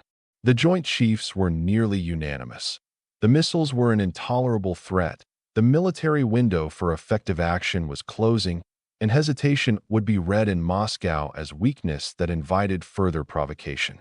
The reactive response. the one the institutional amygdala of the American national security apparatus was generating, was clear, urgent, and coherent on its own terms. Kennedy slowed down. He chose the naval quarantine, a middle option that satisfied no one fully and that the generals regarded with poorly concealed impatience. He kept the back channel to Khrushchev open when every instinct in the room was pushing toward the decisive gesture. When two messages arrived from Moscow, one earlier and conciliatory, one later and more aggressive, Kennedy responded to the earlier letter as though the second did not exist, creating a diplomatic space that the second letter had been threatening to close. At every point where institutional pressure produced the reactive response, Kennedy held back the reaction and held open, in that held-back space, the possibility of a resolution that neither side had to be destroyed to accept. Khrushchev, under his own enormous domestic pressure to demonstrate resolve, needed exactly the space that Kennedy's composure was creating. The crisis resolved. The world continued. The composure of one man made room for the composure of another, and in that room the situation found its way to an ending that the reactive response would have foreclosed. The team member who challenges her manager publicly, who disputes a decision in front of the room with a tone that everyone present recognizes as a test of the hierarchy, is trying to produce a specific outcome. She may not have named this to herself. She knows she is frustrated, that the decision feels wrong, that she needs to be taken seriously. But the response she is generating the conditions for, the defensive reaction, the assertion of authority, the visible confirmation that the challenge landed, would tell her something she has been trying to determine, that the manager can be moved this way, and that the dynamic can be reorganized if the pressure is applied correctly. The manager who does not react changes the entire structure of what just happened. She receives the challenge without absorbing its temperature. She addresses the content, the actual argument, stripped of the status challenge that delivered it, with the same register she would bring to any other question, and asks whether others in the room have a view. The challenge remains where it was issued, attached to the person who issued it, unverified by the response it was designed to produce. The team member's position becomes awkward in ways it was not before she made it. The manager has communicated, without assertion, without visible effort, the one thing that no display of authority could have delivered with the same precision. She is not moved by this. Whatever follows will be on her terms, not because she declared it, but because she demonstrated it. In negotiation, the withdrawal of the emotional reaction to an aggressive opening is among the most powerful and least practiced moves available. The aggressive opening, the lowball offer, the implied deadline, the suggestion that the other party has no alternatives, is designed to trigger a reactive defense that reveals what the defender actually values and where their real limits are. The negotiator who receives the offer and says nothing, or who responds by returning to a question about the other party's underlying priorities, has declined to provide the information the aggression was sent to collect. The discomfort of the silence deposits itself entirely on the person who produced the aggression. Aggressors who receive no feedback become uncertain whether the provocation found its mark, and uncertainty in a negotiator is expensive. It produces concessions the aggressor had not planned to make, as they attempt to generate the reaction that the silence withheld. In close personal relationships, the law requires the most honest self-examination to apply, because close relationships are where the instinct to react is most deeply rooted and where suppressing it feels most like a kind of dishonesty. When a partner escalates, reaches for the sharpest version of the grievance, the argument most likely to produce a visible wound, matching the escalation feels not just natural but morally required. To absorb it without response seems to accept it. The law does not ask for acceptance. It asks for sequencing. Receive the escalation without retransmitting it. Allow the temperature of the moment to fall back towards something that thought can navigate, and respond to the actual issue when the issue is visible again rather than buried under the energy in which it arrived. The escalation cycle is a mutual structure. It requires two people continuously returning the transmission. The person who breaks the cycle, who withholds the retransmission, does not lose the argument. They end the argument, and open the conversation that the argument was preventing. The law fails when emotional withdrawal is indistinguishable from indifference, and the distinction matters most exactly where the law is hardest to apply. A partner who needs evidence that their distress registered, that it produced something visible in the person they are most distressed with, will read composure as coldness if it carries no signal of genuine engagement alongside it. The withdrawal of the emotional reaction is not the withdrawal of care. It must communicate this, or it does the opposite of everything it intends. The law also fails in moments that require authentic emotional presence. A leader who receives news of a colleague's death without visible feeling has not practiced emotional withdrawal. They have simply failed at being human in the precise moment when being human was the only relevant qualification. The law is a tool for adversarial and high-stakes situations where the reaction being suppressed is one that would cost more than it communicates. Applied to grief, genuine celebration, or the moments where another person needs to be seen, it becomes armor, and armor, worn everywhere, keeps out everything, including the things worth letting in. The more serious risk is interior and quiet. Composure and repression are different conditions that can feel, from the inside, dangerously similar. Composure is the deliberate deferral of a reaction, held back so that a chosen response can occupy the space. Repression is suppression without outlet, the same pressure building without resolution, accumulating until it releases in a context where it cannot be controlled or proportioned. Marcus Aurelius wrote, "Every night." He did not suppress his reactions.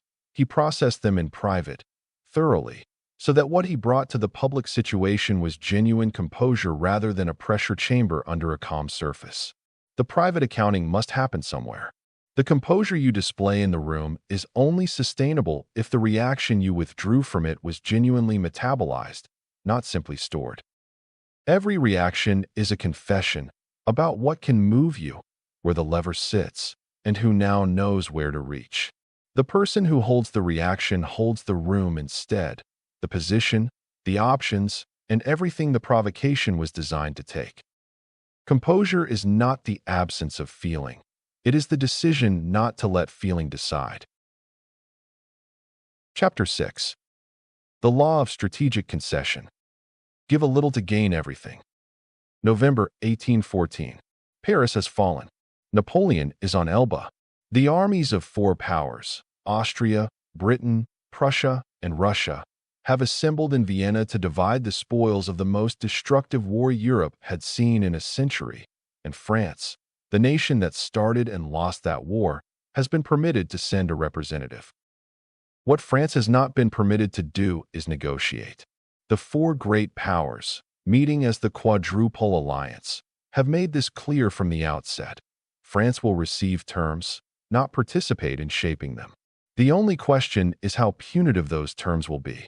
The representative France has sent, Charles Maurice de Talleyrand-Périgord, understands the room he is entering with the clarity of a man who has served the Ancien Regime, the Revolution, Napoleon, and now the restored Bourbon monarchy in sequence, surviving each transition through a combination of intelligence and the complete absence of unnecessary pride.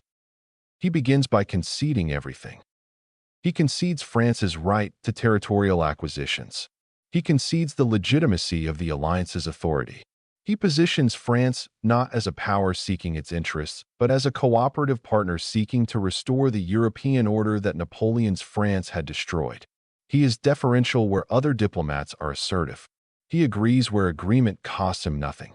He offers his support to Austria and Britain on questions that divide them from Russia and Prussia, not because he has been asked, but because offering it costs him almost nothing and creates a credit that will be collected later at interest. Within months, Talleyrand had inserted France into the inner councils of the Congress. By February 1815, when Napoleon escaped Elba and the powers were most urgently in need of coordination, France, the defeated power, the nation that had brought the war, was sitting at the table as a full diplomatic partner. He had given away every concession a man with nothing could offer, and had traded them for the one thing no power could have been persuaded to give him directly, a seat. The instinct in any contest of interests is to hold. Give nothing until forced, reveal nothing until necessary, and treat every concession as a loss from which ground must be recovered. This logic has the appeal of clarity. It is the logic of the zero-sum game, where every gain by one party represents a loss for the other, and giving anything away is therefore unambiguously costly. Most interesting situations are not zero-sum, and even in the ones that approach it, the logic of holding everything fails for a reason that skilled practitioners in any field understand and that everyone else tends to learn expensively and late. Concessions do not merely yield ground. They generate movement. They create the sense of reciprocal obligation that makes the other party willing to move in turn. They lower the temperature of the exchange from adversarial to collaborative, which changes what becomes negotiable. And, when made with precision, they demonstrate a command of the situation, an understanding of what actually matters and what does not, that holding everything never communicates. The person who gives a little is not retreating. They are making a specific investment in a dynamic that holding everything forecloses. They are purchasing something that cannot be demanded. Robert Cialdini, in his landmark study of the principles of influence, identified reciprocity as among the most powerful and universal of human social norms. When someone gives us something, a gift, a favor, a concession, a piece of information they were not obligated to share, we experience an obligation to reciprocate that operates largely below conscious awareness. The obligation is not merely social convention. It is, in Cialdini's analysis, one of the most deeply embedded behavioral programs in human psychology, present across every culture that has been studied and visible in forms that predate complex civilization. The evolutionary biologist Robert Trivers had identified the foundation of this in 1971 under the name reciprocal altruism. In any social species that relies on cooperation for survival, individuals who give to non-kin and who give first before receiving produce cooperative relationships that generate more long-term benefit than individuals who hold and wait. The brain's accounting system for these exchanges is precise and largely involuntary. When someone gives, the neural structures associated with social debt activate. When that debt goes unacknowledged, the structures associated with moral violation activate. When the debt is repaid, often with interest, because the social cost of appearing miserly exceeds the cost of marginal generosity, the reward circuits complete the cycle. The reciprocity norm is not a cultural courtesy. It is wired into the operating system. What Cialdini's research demonstrates, and what skilled negotiators have always known, is that this norm operates asymmetrically in favor of the concession maker. A concession, even a small one, tends to generate a reciprocal concession larger than the original. The other party, experiencing the pressure of an unreturned giving, resolves it through a giving of their own, and they tend to give slightly more than they received, because the social cost of appearing ungenerous is greater than the cost of being marginally more generous than required. This asymmetry is the mechanism the strategic conceder exploits. They offer something of relatively low value to them, a deadline extension, a preference on a minor point, a gesture of process cooperation, and receive back something of relatively high value. The exchange appears, on the surface, to favor the giver. In the accounting that matters, it does not. Behavioral economists have documented a related dynamic in the anchoring effect. Negotiators who open above their actual target and then appear to concede toward a middle ground tend to secure outcomes significantly closer to their original position than negotiators who open near their actual target and hold it. The concession from the high anchor reads as movement and goodwill. The other party's reciprocal movement reads as fairness.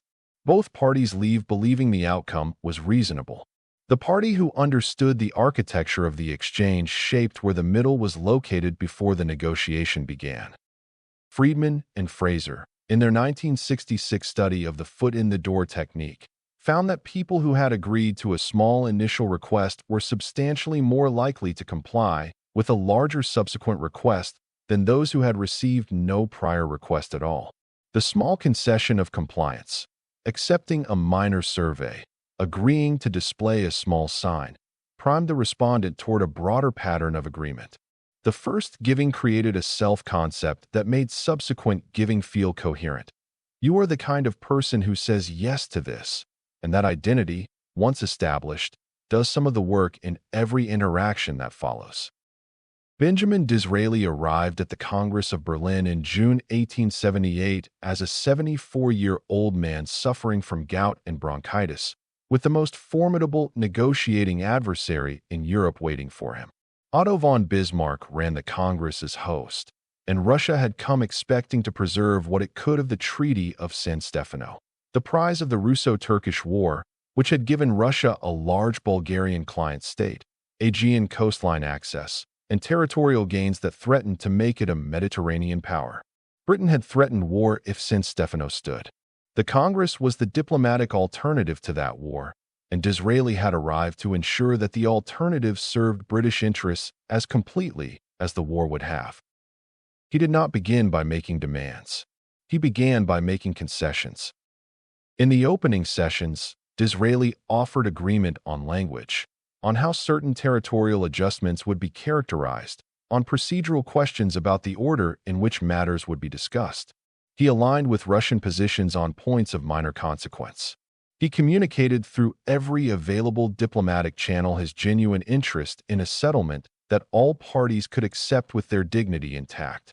The concessions cost him almost nothing in strategic terms. They purchased from Russia something more valuable than any territory he might have demanded outright: the sense that the Congress was a genuine negotiation rather than a forced capitulation, which made the Russian plenipotentiaries marginally more willing to move on the questions that actually mattered. While Russia's attention was directed at the concessions being offered and reciprocated, Disraeli's team finalized the Cyprus Convention with the Ottoman Empire, a separate agreement, already prepared before the Congress opened, that secured Cyprus as a British strategic base in the eastern Mediterranean. It was announced after the Congress concluded. Russia, which had been watching the diplomatic give-and-take with the focus that the visible negotiation demanded, had not seen the more important transaction occurring beside it. By the time the Congress closed, Russia had surrendered its Aegean access, accepted a substantially reduced Bulgaria, and relinquished the strategic position that had made San Stefano unacceptable. In return, Russia received the language concessions and minor territorial acknowledgments that Disraeli had offered at the outset. Bismarck, who had observed the entire performance with the appreciation of one craftsman watching another, called Disraeli a great man. The compliment was not for the hard line. It was for the elegance of giving nothing important while appearing to give generously, and for securing in the process something Britain had not publicly claimed to want.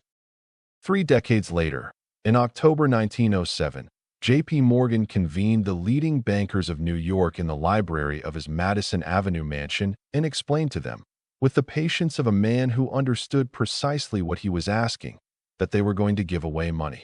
The Knickerbocker Trust had failed, and the panic spreading through Manhattan's financial institutions had the particular speed of genuine terror. Banks were closing. Depositors were queuing in the streets. The Treasury had no mechanism to intervene. The Federal Reserve did not yet exist. The only institution with the resources and the authority to stop the contagion was the one that Morgan, at 70, was effectively personifying through the force of his reputation alone. What he asked of the men in the room, approximately $25 million, committed immediately and unconditionally to shore up the trust companies that were nearest to collapse, was, by any conventional reading of their interests, a gift to their direct competitors. Morgan's arithmetic was simple and did not require elaborate presentation. If the trusts failed, the panic would reach the commercial banks within days. The $25 million concession now would preserve several hundred million in assets that a systemic collapse would otherwise destroy. He was asking them to give a small amount in order to keep everything. They agreed. The panic ended. The episode became the primary argument for the Federal Reserve, the institutionalization of the principle Morgan had demonstrated. That strategic concession of capital in moments of systemic stress produces stability worth more to all parties than the concession cost any of them individually. The candidate who negotiates a job offer well understands one thing that most candidates do not. Every element of the offer is a potential concession, and the elements do not have equal value to either party. The hiring manager has flexibility on some terms and none on others. The candidate values some more than others. A sophisticated negotiation identifies the element the other party would most easily give and concedes something else to get it. She has been offered a salary she can accept, but a start date that would require leaving her current role before fulfilling a commitment she cares about. She asks for the later date and is told the position needs filling sooner. She considers this. Then she concedes on the salary, accepts it without further negotiation, and returns to the start date with the observation that she has not pushed on compensation because she wants to join and wants to do so without leaving current obligations dishonorably. The concession on salary has been made explicit. The other party now holds a social debt. The start date, a relatively low-cost concession for the employer whose internal flexibility they have not disclosed, is offered within the hour. She did not get more money. She got what she actually needed through the precisely targeted giving away of what she did not need as badly. In organizations, the manager who wants a resistant team to implement a decision faces the same calculation in a different register. The decision has been made that is not available for negotiation. The process of implementation is, at least partially, available. She calls the team together and asks how they would approach the rollout. What sequence makes sense to them, where they anticipate problems, what they would prioritize. She is conceding process while holding the destination. The team, given genuine authorship over how the decision is executed, implements it with an investment they would not have brought to a directive handed down complete and final. The concession cost her nothing except the willingness to accept that the path they choose might differ from the one she would have chosen. What it returned was a team that owns the outcome rather than tolerates it. In personal relationships, the law operates in its simplest and most immediately applicable form. Most sustained disagreements between people who otherwise function well together involve a tangle of issues that feel unified but are separable. Somewhere in that tangle, there are positions where one party's conviction is genuine and the other's is maintained by habit or inertia, where one person holds a stance because they always have, while the other holds theirs by something closer to principle. The person who can identify and fully concede their weaker positions, not halfway, not with the reservation that makes a concession feel incomplete, creates a space in which the other party's reciprocal generosity becomes socially almost obligatory. The argument that had been symmetric and stuck becomes asymmetric and mobile. Movement that no amount of argument had produced arrives quietly, through the mechanism of giving, at the point that actually mattered. The law breaks when concessions arrive too quickly, too frequently, or from a posture that reads as fear rather than choice. A concession made in the opening minute tells the other party you are anxious to reach agreement, which tells them the terms are theirs to set. A pattern of concessions, each offered before the previous has been reciprocated, creates not obligation but expectation. The other party stops experiencing the social weight of what they have received and starts treating the giving as the baseline from which they negotiate for more. Generosity, when it becomes predictable, loses its strategic value and retains only its cost. The concession must also be legible as a choice rather than a surrender. The giving away of something you visibly valued and chose to give, for stated reasons that acknowledge what you are trading, produces the reciprocal obligation that makes the law function. The giving away of something because you had no power to hold it produces nothing but the other party's assessment of where your limits actually are. These look similar from the outside. They are not the same. The test is whether the concession was made from a position that could have held or from one that had already lost. Only one of them is strategic. The negotiator who holds everything wins the argument and loses the exchange. Talleyrand arrived in Vienna with nothing and gave away what little he had, and left with France restored to the table of powers that had just defeated her. Concession is not the gesture of a man who has run out of options. It is the opening move of one who has already counted the return. Chapter 7. The Law of the Planted Seed. Influence without appearing to influence. Easter Sunday, 1929. The annual parade on Fifth Avenue had drawn, as it always did, the fashionable and the aspirational of New York. Women in their finest coats, men in their spring suits, photographers from the wire services positioned at intervals along the route. It was the kind of gathering where nothing unexpected was expected to happen. Then a group of young debutantes lit cigarettes. They did not light them apologetically or in the manner of women aware they were transgressing a social convention. They lit them with deliberate confidence, in full view of the crowd and the cameras, and they had a phrase ready for the reporters who had, it would emerge later, already been expecting them. The cigarettes were torches of freedom. Lighting them publicly was an act of liberation. Women claiming the right to pleasure and visibility that men had always exercised without social penalty. The wire services ran the story. Newspapers across the country picked it up.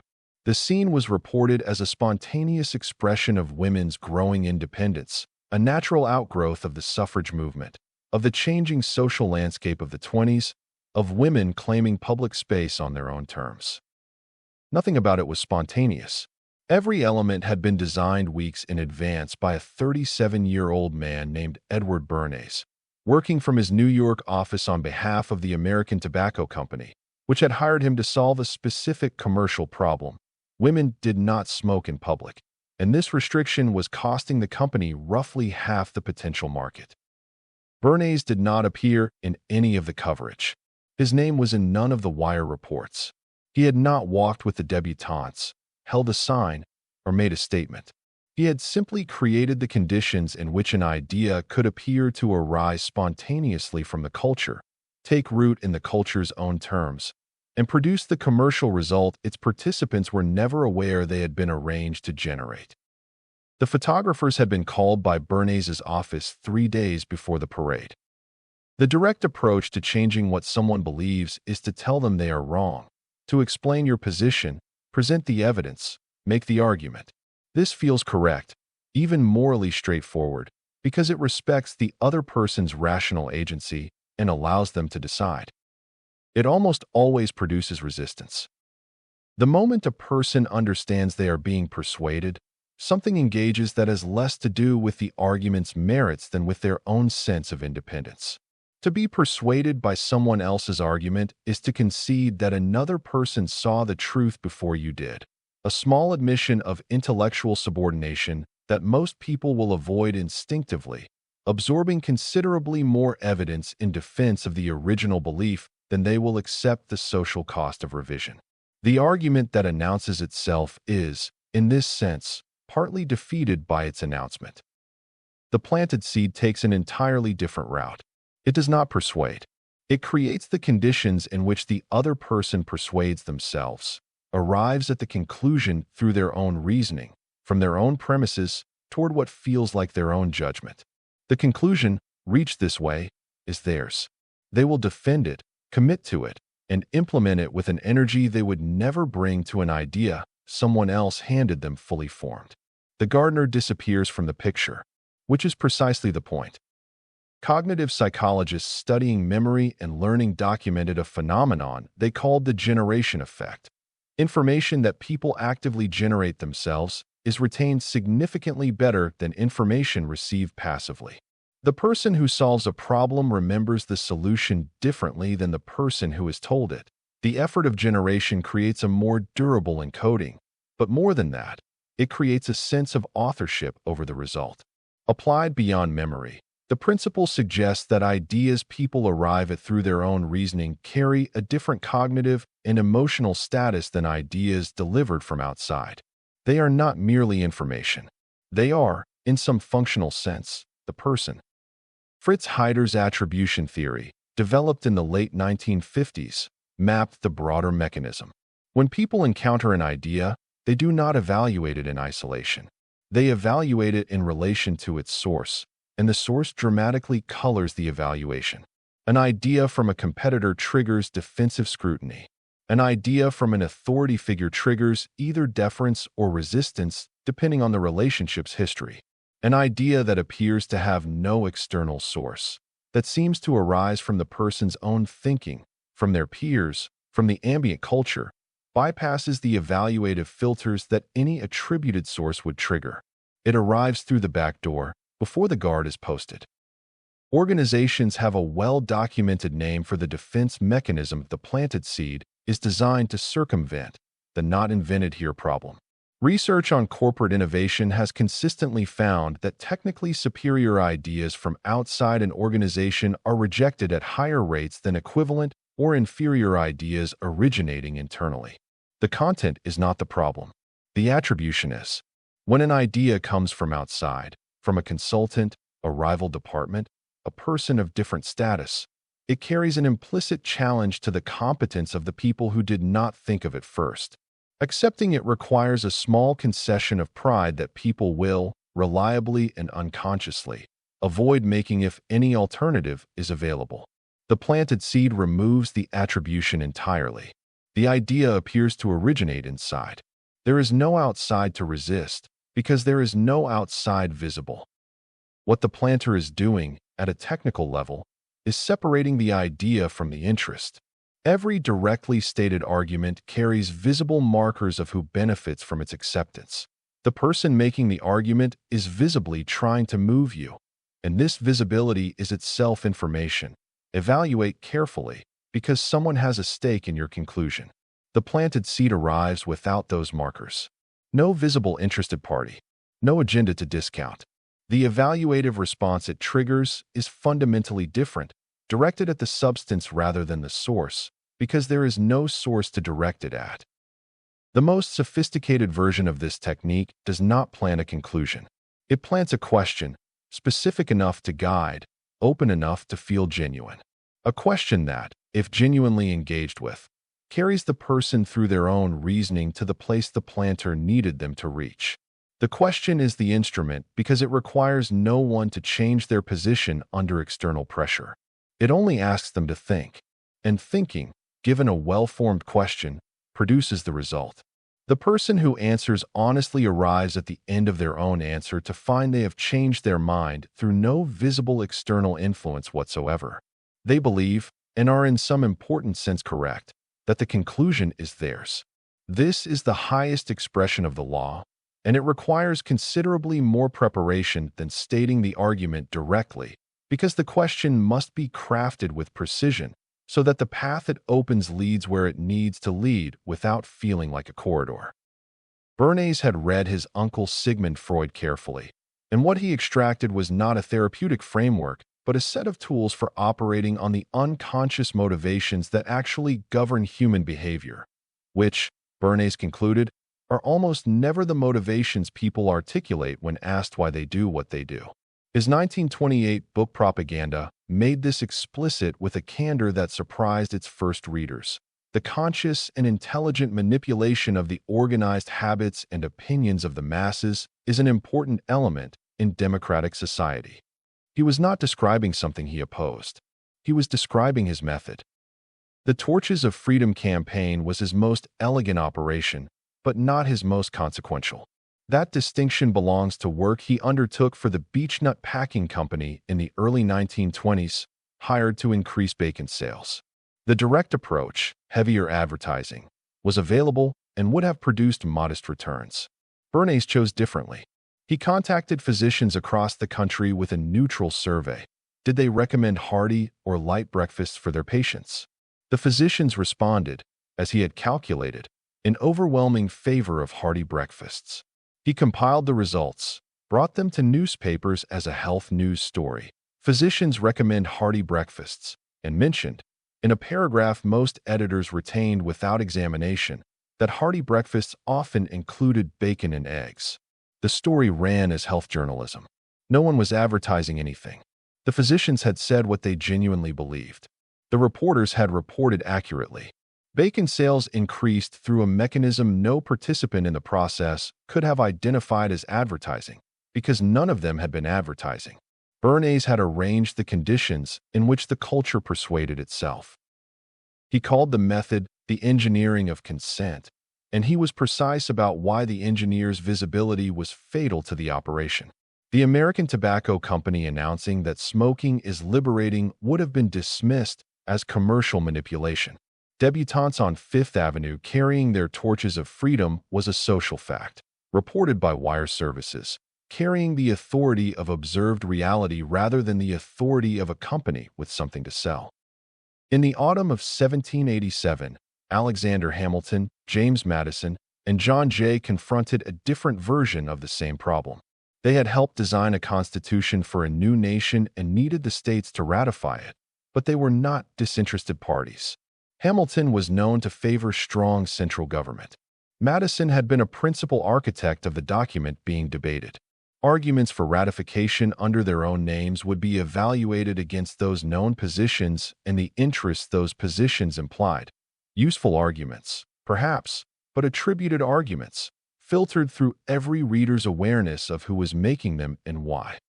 They published under the name Publius, a Roman figure associated with Republican founding, carrying the historical authority of principle rather than the partisan authority of identified advocates. The 85 essays that appeared in New York newspapers engaged the constitutional questions on their own terms, without the evaluative discount that Hamilton or Madison as named authors would have triggered. Readers who might have dismissed a Hamilton argument as predictably self-serving encountered instead the logic of Publius, which stood or fell on its reasoning rather than on its source. The essays shaped the ratification debate. The Constitution was ratified. When the papers were eventually compiled and attributed to their actual authors, the work was already accomplished. The seed had grown into the tree, and the gardeners, now revealed, were honored rather than suspected. The seed works because it arrives before the resistance is organized. The manager who wants to change how her team approaches a problem has two options available. She can call a meeting, present the new approach, explain the reasoning, and ask the team to implement it. This is direct, efficient, and has a predictable success rate that is lower than it appears, because the rate of surface compliance is not the same as the rate of genuine adoption. The team will implement what was asked. They will implement it the way people implement something imposed on them, to specification, without extension, and with a quiet readiness to abandon it the moment the pressure maintaining it relaxes. Her second option requires more patience and produces a different quality of result. She shares a piece of information with the team member whose instincts she most respects, an article, a case study from a comparable company, a metric she found interesting in last quarter's numbers. She does not frame it as a directive or even as a recommendation. She shares it as something she found herself thinking about, and she is curious what they make of it. The team member reads it, thinks it over, brings it to the next team discussion as something worth examining. The discussion produces a proposal that looks, from the outside, exactly like the approach the manager had already decided on, but which the team experienced as emerging from their own deliberation. The implementation that follows carries a different quality of investment. They defend the approach when it encounters friction because it is their approach. They extend it in directions the manager had not specified, because extending it means extending something they own. The manager never mentioned she had already decided. She engineered the conditions in which the team decided the same thing. In sales, the most effective version of the planted seed is the question sequence, a series of questions, each building on the previous, that carries a prospect through their own reasoning to the conclusion they need to reach. Not, our product solves your logistics problem, but how are you currently handling the handoff between your warehouse management system and carrier billing? Then, how much time does that process take per week across your team? Then, what would that time be worth recovered? The prospect does the arithmetic themselves. They arrive at the number. They now own it, and the number is the argument for the purchase, made by the prospect, from their own figures, without the salesperson ever stating it. The salesperson who lets the other person make the case closes more reliably than the one who makes it for them, because the case arrived from a source the prospect trusts implicitly, themselves. In mentorship, the law finds its most important long-term application. The mentor who tells the other person what to do produces, at best, someone who follows instructions. The mentor who plants a question, who asks what the other person thinks, why they think it, what would change if they thought differently about a single element, produces something the instruction never could: judgment. The questions, if well-formed, are themselves a form of guidance. They direct attention toward territory the other person might not have entered, open considerations they might not have encountered on their own.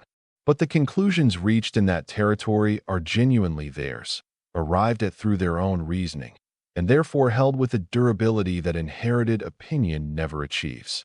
The best teachers are always, in some sense, invisible in what their students go on to do. The seed grew. The gardener steps aside.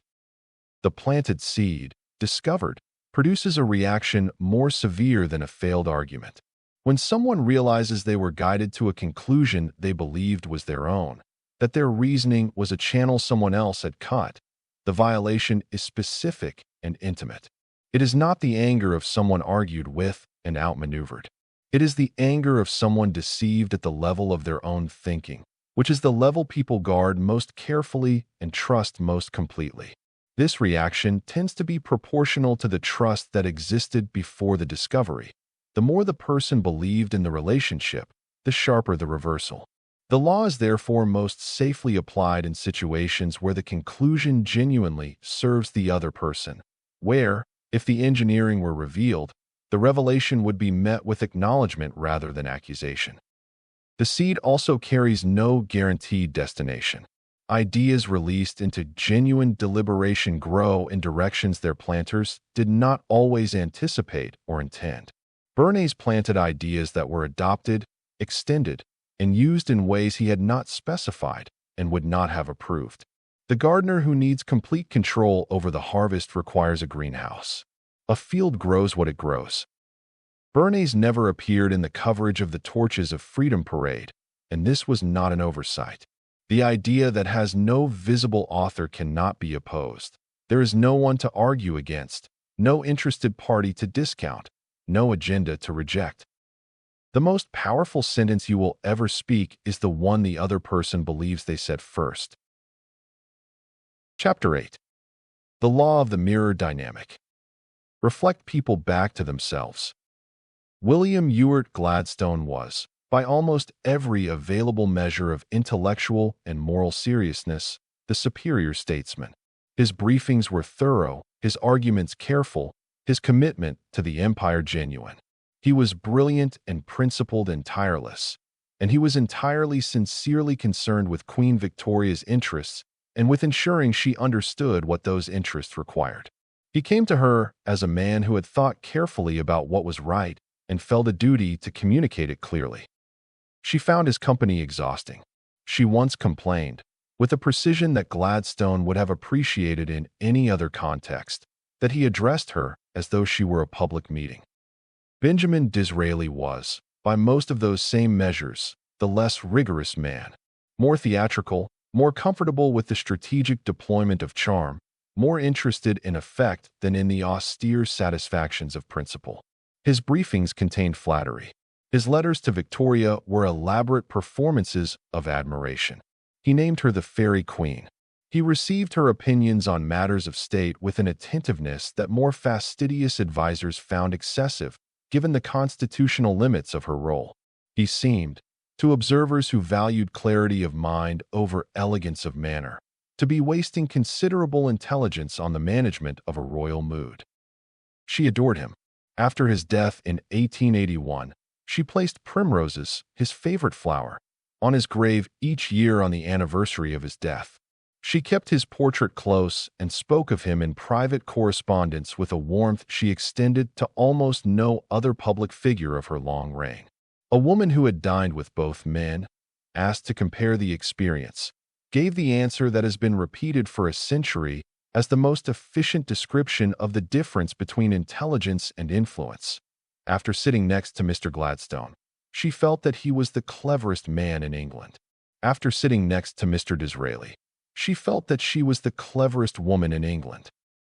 The mechanism was not flattery, though Disraeli was skilled at it.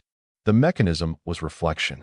Gladstone came to Victoria intending to improve her. Disraeli came intending to understand her and to demonstrate, with visible precision, that he had. She experienced this as being seen, which is, in the architecture of human need, among the most powerful gifts one person can offer another. The instinct in any relationship where influence is sought, professional, personal, political, is to present yourself, your ideas, your competence, your case, your qualities. You have something to offer, and the other person should understand what it is. Presentation, demonstration, argument. These are the instruments of the persuasion we were trained to trust. What they consistently fail to account for is that people are not primarily interested in you. They are interested in themselves, not out of selfishness, or not only, but out of the fundamental orientation of consciousness, which is always looking outward from a single fixed point and always returning, sooner or later, to the question of what it perceives from there. The person in front of you carries a version of themselves through every room they enter, a self-image composed of what they believe they are, what they aspire to become, and what they need others to confirm. When you engage with that image directly, when you show them that you see it, that you understand it with specificity rather than approximation, that you are responding to them rather than to some generic version of a person, something happens that presentation never produces. They trust you completely, not because you are particularly trustworthy, because you saw them. And being seen, in most people's experience of the world, is rare enough to constitute a form of devotion in whoever provides it. In the 1950s, Carl Rogers developed what he called client-centered therapy, built on a departure from the dominant therapeutic models of his time, where Freudian analysis positioned the therapist as the interpreter of the patient's unconscious, the authority who understood what the patient's experience really meant. Rogers reversed the architecture entirely. The therapist was not the interpreter. The therapist was the mirror. Rogers identified 3 conditions necessary for therapeutic change: congruence, empathy, and unconditional positive regard. Of these, the most operationally precise was empathy, defined not as sympathy or intellectual comprehension, but as the therapist's ability to accurately reflect the client's emotional experience back to them. Not, "I understand you must feel frustrated," but, "The experience you're describing sounds like something that has been with you for a long time, and it sounds like it has cost you more than you have told many people." The distinction is between a label applied from outside and a reflection that captures something the client felt but had not yet articulated, that arrives at the interior and confirms it rather than translating it into someone else's vocabulary. What Rogers documented across decades of practice and research was that accurate reflection, the experience of being genuinely seen, produced therapeutic movement that interpretation, advice, and analytical insight did not reliably achieve.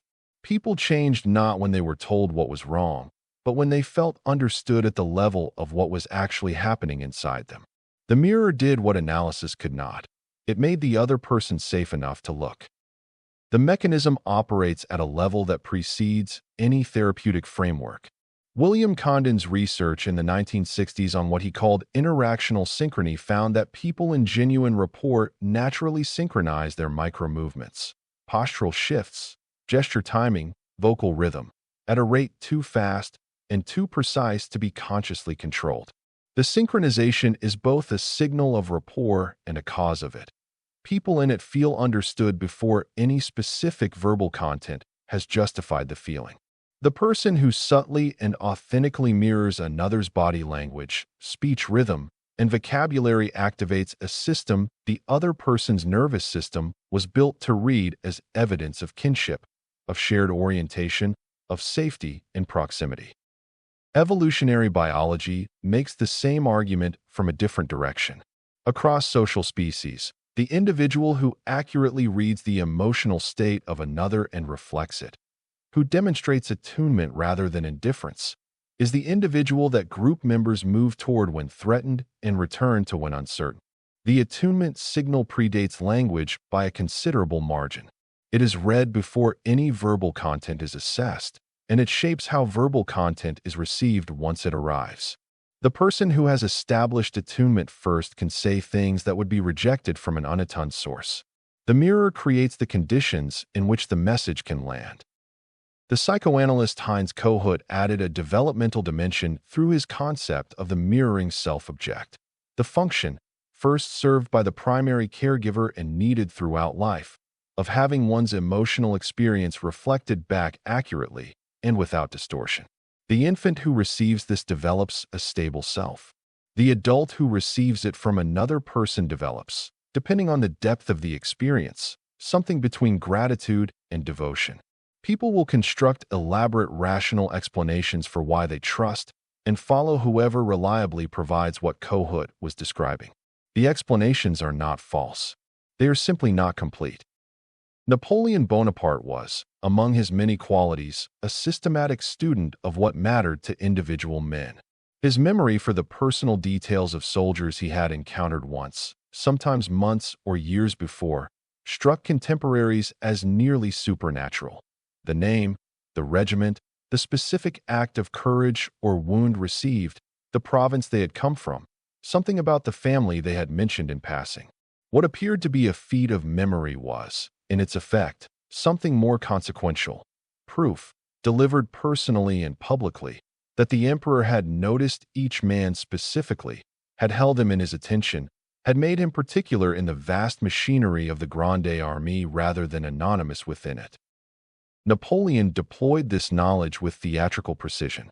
An inspection of troops would pause while he addressed a sergeant by name, knew where he had been wounded at Marengo, knew what his son had been named. The sergeant who received this, in front of his comrades, was not merely flattered. He was seen, by the most powerful man in Europe, in the most visible possible setting, as an individual rather than a unit. The loyalty this produced was not proportional to the small investment Napoleon made in remembering a name. It was proportional to what the remembering communicated, that the emperor carried each of them inside him, that they mattered to him as men, not as components. He understood that soldiers do not die for abstractions. They die for whoever makes them feel that they, specifically, would be missed. Cleopatra's hold over the two most powerful Romans of her age, Julius Caesar and Mark Antony, has been attributed to beauty, intelligence, and political calculation, all of which played roles. What the historical record consistently emphasizes, and what tends to be underweight by posterity, is her quality of total calibrated attention. With Caesar, she presented herself as the intellectual equal, philosophically engaged, curious about statecraft, treating his mind as the instrument he most valued in himself. With Antony, she became the companion in pleasure and spectacle, alive to the appetite for excess and sensation that Caesar had been too disciplined to share. She did not present a consistent self to each man. She presented each man's ideal of what was most worth encountering. And since that ideal included, in both cases, a woman who saw them exactly as they wished to be seen, the reflection was complete. Plutarch describes Antony's enchantment in a passage that makes the mechanism visible. Cleopatra perceived that he was not of the most cunning and calibrated accordingly. What Plutarch is documenting is her ability to read the specific person in front of her and modulate the reflection with precision. Antony did not need intellectual challenge. He needed to believe that the most magnificent woman in the ancient world found him magnificent in return. She provided this conviction with such totality that he reorganized his political alliances, abandoned his Roman obligations, and made catastrophic strategic decisions in consequence. In the moments of making them, he believed he was choosing freely. The mirror does not remove freedom. It simply makes one destination look so much more like the place the person most wants to be that no other destination is seriously considered. The leader who remembers what each member of her team told her in a previous conversation, who refers back to it months later, who asks what happened with the situation they mentioned, who treats the individual history of each person as information worth retaining, is not performing warmth. She is demonstrating something formal authority cannot compel, genuine attention paid to the individual rather than the function. The person who feels genuinely attended to by a leader develops a relationship with that leader that exceeds the organizational chart. They will protect her, extend effort that no job description specifies, remain through conditions that would otherwise produce departure, because the organization is, for them, partly defined by the experience of being seen at its center. This does not require manufactured intimacy. It requires listening with a different intent than most people bring to conversation. Not listening for when it will be their turn to respond, but listening for what the other person is communicating about themselves, about what they value, about what they most need others to understand. The conversation partner who listens this way and then reflects back what they heard with precision produces in the other person the experience of being understood, which is, in most people's lives, rare enough that they remember the person who provided it for years afterward. In negotiation, the mirror operates through a technique so simple that skilled practitioners are sometimes reluctant to describe it, certain they will not be believed. Repeating the last few words of what the other person said, the exact words, with a slightly rising inflection that invites continuation, causes the other person to elaborate, to go deeper, to reveal more of the thinking behind the stated position than they had intended to share. The technique has been documented by hostage negotiators, commercial negotiators, and therapists across enough different contexts to constitute something close to a principle. People respond to their own words being reflected back to them by trusting the mirror and offering more. The negotiator who does this consistently ends most conversations knowing substantially more about the other party's actual position than the other party planned to disclose. They have also produced, in the process, a person who feels heard, which, in environments where everyone else is presenting and advocating, is a distinction that determines whose proposal receives the most generous consideration. The deeper application in persuasion is absorbing the other person's vocabulary and values entirely, then reflecting those values back in relation to what you are offering. Not, our system is efficient. But, you mentioned that the transition between teams is where most of the delay accumulates. Here is specifically where that changes. You have not altered your case. You have translated it into the other person's language, which is the only language in which it will arrive without the resistance that foreign framing generates. People receive information differently when it comes in their own terms. The mirror removes the translation friction. In intimate relationships, the law operates at its most essential and its most difficult to sustain. The partner who listens with the genuine intent to reflect rather than to respond, who is actually curious about the other person's experience rather than using the listening time to prepare their own, transforms the quality of every exchange. Most people spend most conversations waiting for their turn. The person who is visibly receiving, visibly changed by what is being shared, produces in the other person the experience of being known rather than merely heard. This is not the same thing. It is considerably rarer. And it tends to produce an attachment that people find genuinely difficult to release, even when other considerations recommend it, because what it provides touches a need that most people have stopped expecting anyone to meet. The mirror dynamic fails when the reflection is visibly manufactured, when the other person recognizes they are receiving a performance of understanding rather than understanding itself. The discovery produces not mere disappointment, but a specific contempt, because what is revealed is that the intimacy they trusted was a technique applied to them. Disraeli succeeded with Victoria because the reflection was not purely strategic. He genuinely found her interesting, which meant the admiration, while amplified for effect, was not invented from nothing. A mirror that shows only what the person wants to see, with no grounding in reality, is eventually recognized as flattery. And flattery is the failed version of the technique. It produces a pleasant sensation and no lasting trust. The mirror also carries a cost for the person operating it. Someone who consistently reflects others, who makes themselves into a surface rather than a presence, becomes, over time, without weight. The mirror must occasionally show itself, must have positions, reactions, and preferences that exist independently of whoever is standing before it. Without this, people sense the weightlessness eventually, even if they cannot name what is missing. They feel, in some inarticulate way, that there is no one home. A reflection without a person behind it is a window, not a mirror, and windows do not hold. Gladstone was the more principled statesman, and Victoria tolerated him as one tolerates a duty. Disraeli understood that people do not give their loyalty to whoever is right. They give it to whoever makes them feel most fully themselves. The mirror is not flattery. It is the rarest form of attention. Chapter 9. The Law of Calibrated Absence. Be missed to be valued.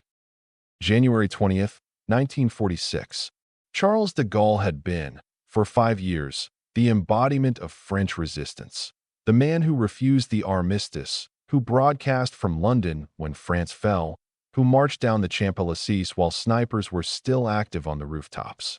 He was, at this moment, the most indispensable figure in French public life, and he understood this with the cold precision of a man who had spent his career studying what power requires. He resigned the presidency of the provisional government and went home to Colombe-les-Deux-Églises. The decision baffled his allies and satisfied his enemies. The Fourth Republic was being assembled around him. The political parties were negotiating a constitutional order that de Gaulle found inadequate, too parliamentary, too fragmented, too much like the Third Republic that had collapsed before the Germans in 6 weeks. He had made his objections known. They had not prevailed. He faced 2 choices: remain and compromise, accepting diminished authority within a system he believed was structurally doomed, or leave entirely, on his own terms, before the compromises could accumulate and attach to him. He left. For 12 years, he watched from Colombe as the Fourth Republic proved him correct. It cycled through 21 prime ministers. It failed in Indochina. It failed at Suez. By 1958, it was failing in Algeria, and the crisis had reached the point where the government could not hold and the army was moving toward open insurrection.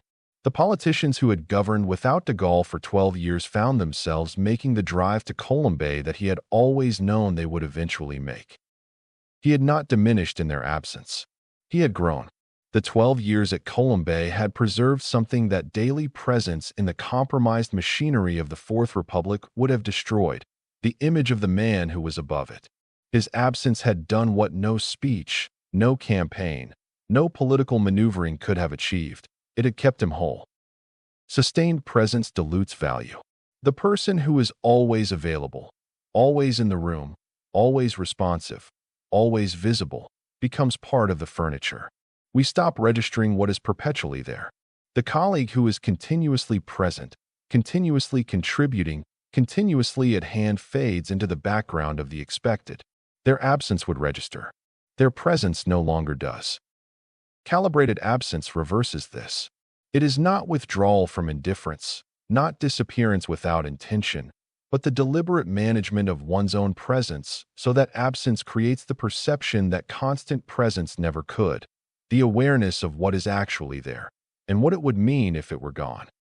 People rarely understand the value of what they have until removal forces the question. This is not a deficiency of human judgment, but a feature of the perceptual system. We detect contrast, not constants. The thing that is always present becomes the condition rather than the fact. The person who manages their presence so that each appearance registers against a background of non-appearance will be perceived differently than the person who is simply always there.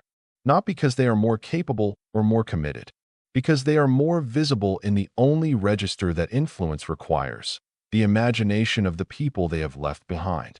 Visibility at its most effective is not a question of frequency. It is a question of how much you are missed when you are gone. The neurological process at the root of this law is habituation, one of the most fundamental phenomena in the nervous system. Habituation is the reduction in response that occurs with repeated, unvarying exposure to the same stimulus. Every sensory system does it. The sound that seemed loud becomes background noise.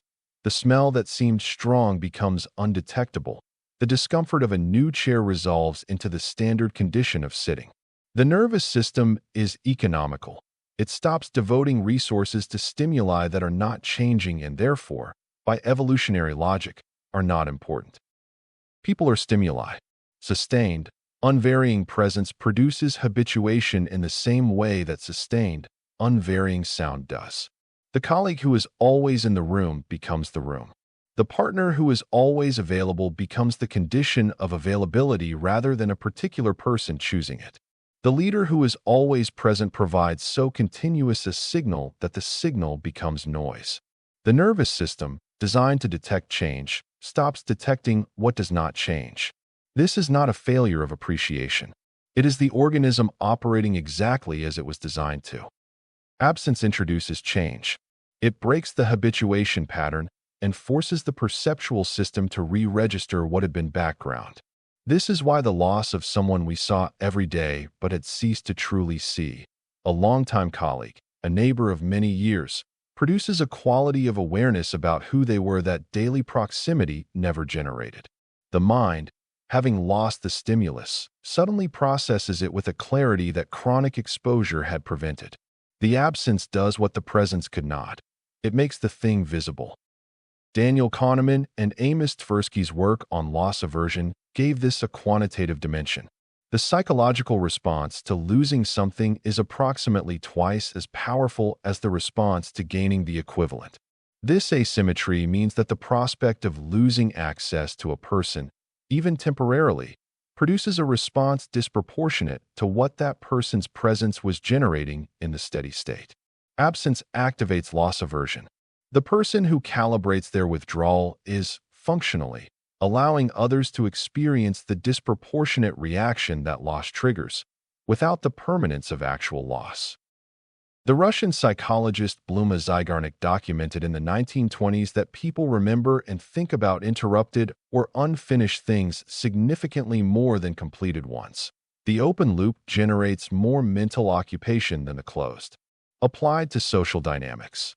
The person who leaves before the conversation has reached its natural conclusion, who departs while things are still good, who exits the gathering before the energy has peaked, occupies more mental space in the minds of those remaining than the person who stayed until the room emptied. The visit that ended too soon is the one that prompts the next invitation. The departure before satiation is the one that generates the return. These mechanisms compound and reinforce each other. Habituation reduces the response to constant presence. Loss aversion amplifies the response to withdrawal. The Zygarnik effect ensures that calibrated absence continues to occupy attention long after the person has gone. Together, they produce the paradox at the center of this law. The person who is absent is, in the minds of those who remain, more present than they were when they were actually in the room. The 12 years at Colombey were not passive. De Gaulle wrote his war memoirs, received occasional visitors, monitored the Republic's mounting failures with an attention he was careful not to make public. What he did not do was what most men in his position would have found irresistible. He did not comment on every development, did not position himself as the continuous alternative to the government's inadequacy, did not work to keep himself relevant through the ordinary machinery of political maintenance.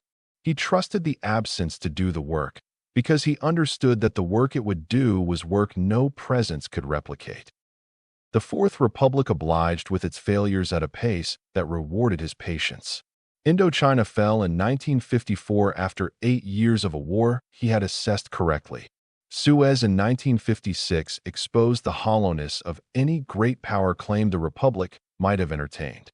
Algeria, by 1958, produced the crisis that 19 governments in 12 years had failed to prevent, a genuine constitutional emergency, with the army on the edge of taking matters into its own hands and the parliament unable to form a government with the authority to stop it. The politicians drove to Colombey.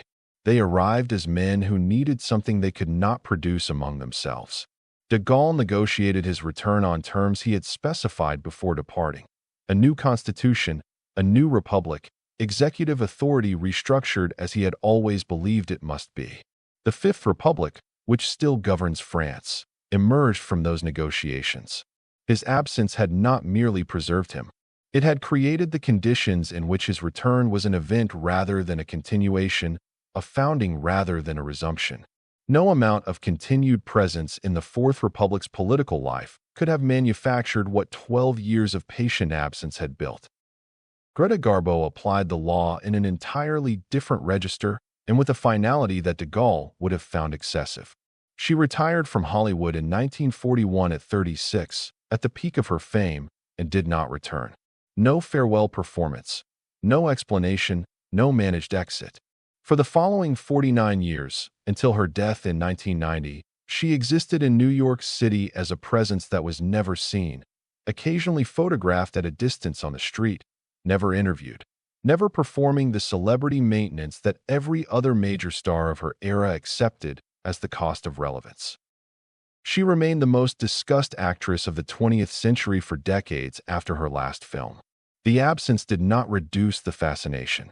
It concentrated it, gave it nowhere to discharge, so that it accumulated around the figure of the woman walking alone in Manhattan who had declined to be observed. She did not become a relic of a former moment. She became a sustained question, one that no one could answer, because she had made answering it impossible, and questions without answers occupy the mind indefinitely. The executive who is indispensable, who is in every meeting, answers every message within the hour, is the first resource anyone reaches for when a problem arises, often does not understand that her omnipresence has become invisible. She is not experienced as indispensable. She is experienced as ambient, as the background condition against which everything else is figured, and backgrounds are not what people think about, or fight to preserve, or notice the cost of until they are gone. She takes a sabbatical, 3 months, properly communicated, with transition arrangements that demonstrate her organizational thinking even in departure. For the first week, the organization adjusts awkwardly. By the 3rd week, they have found their footing. In the 4th week, something begins to happen that the sabbatical's planners rarely anticipate. Decisions she would have shaped go in directions that reveal, by their inadequacy, why her shaping was valuable. Problems that had never reached anyone's attention, because she absorbed them before they could surface, now appear in her absence and show their actual size. The meetings she was always in produce outcomes that she would have prevented. She returns to an organization that has recalibrated, not because anyone forgot her, because the absence gave them the contrast that constant presence had denied them. In creative work, the principle governs the difference between output and event. The artist who releases constantly, who is always visible in the stream of production, who gives the audience no opportunity to miss them, trains their audience to consume rather than to await. Consumption is a passive relationship with work. Awaiting is an active one, charged with accumulated expectation that has no outlet until the work arrives. Each release by an artist known for rarity lands in a different kind of room than each release by an artist known for frequency. The room that has been waiting receives differently. The silence before the work becomes part of the work. In personal relationships, the most common failure of this law is not dramatic, not the person who smothers or who makes their presence suffocating in ways that cannot be ignored. It is the gradual erosion of absence through accommodation.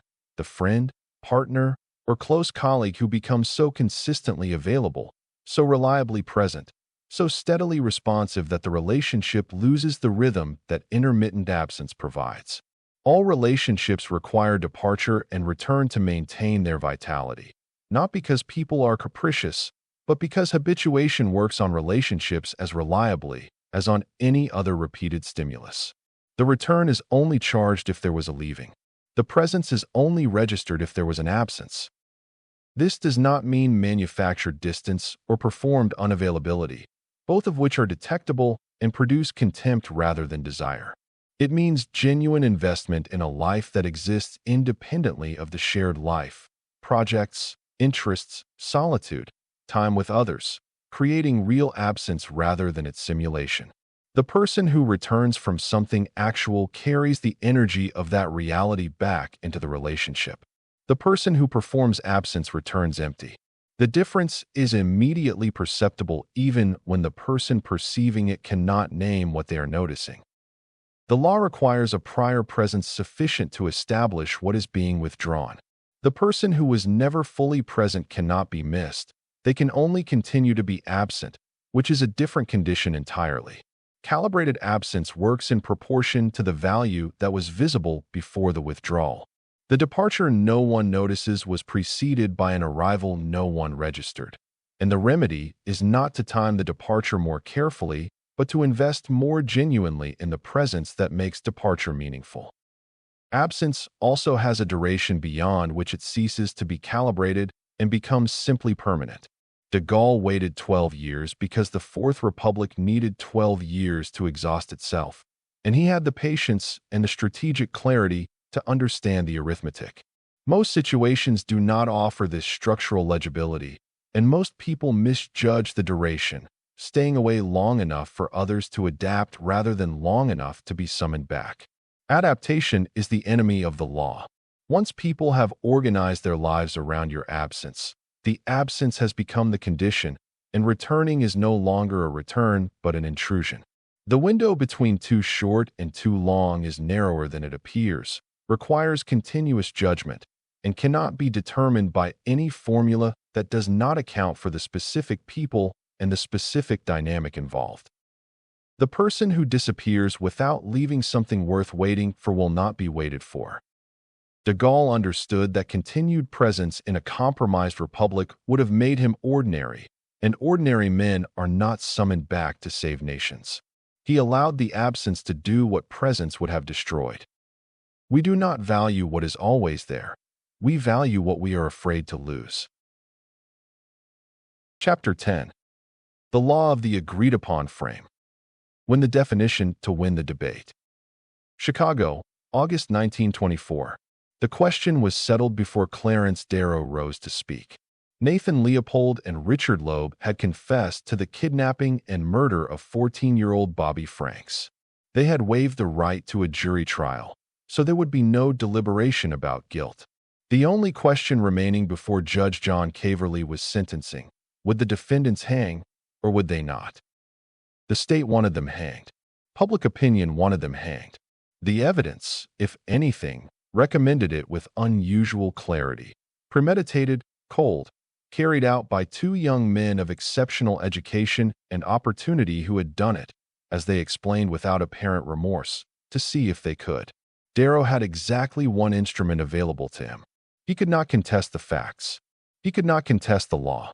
What he could do, the only thing he could do, was change what the trial was actually about.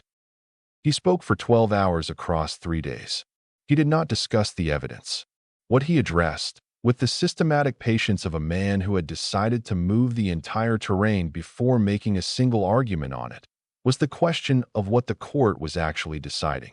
Not, should these men be punished for what they did, but, what does it reveal about the state of human civilization when justice responds to one act of cruelty with a second? He moved the subject from the defendants to the judge himself, from the past act to the future judgment, from accountability to the question of what accountability, at its most evolved, looks like. He framed the case not as a murder trial, but as a referendum on whether American law had grown beyond the primitive logic of retribution.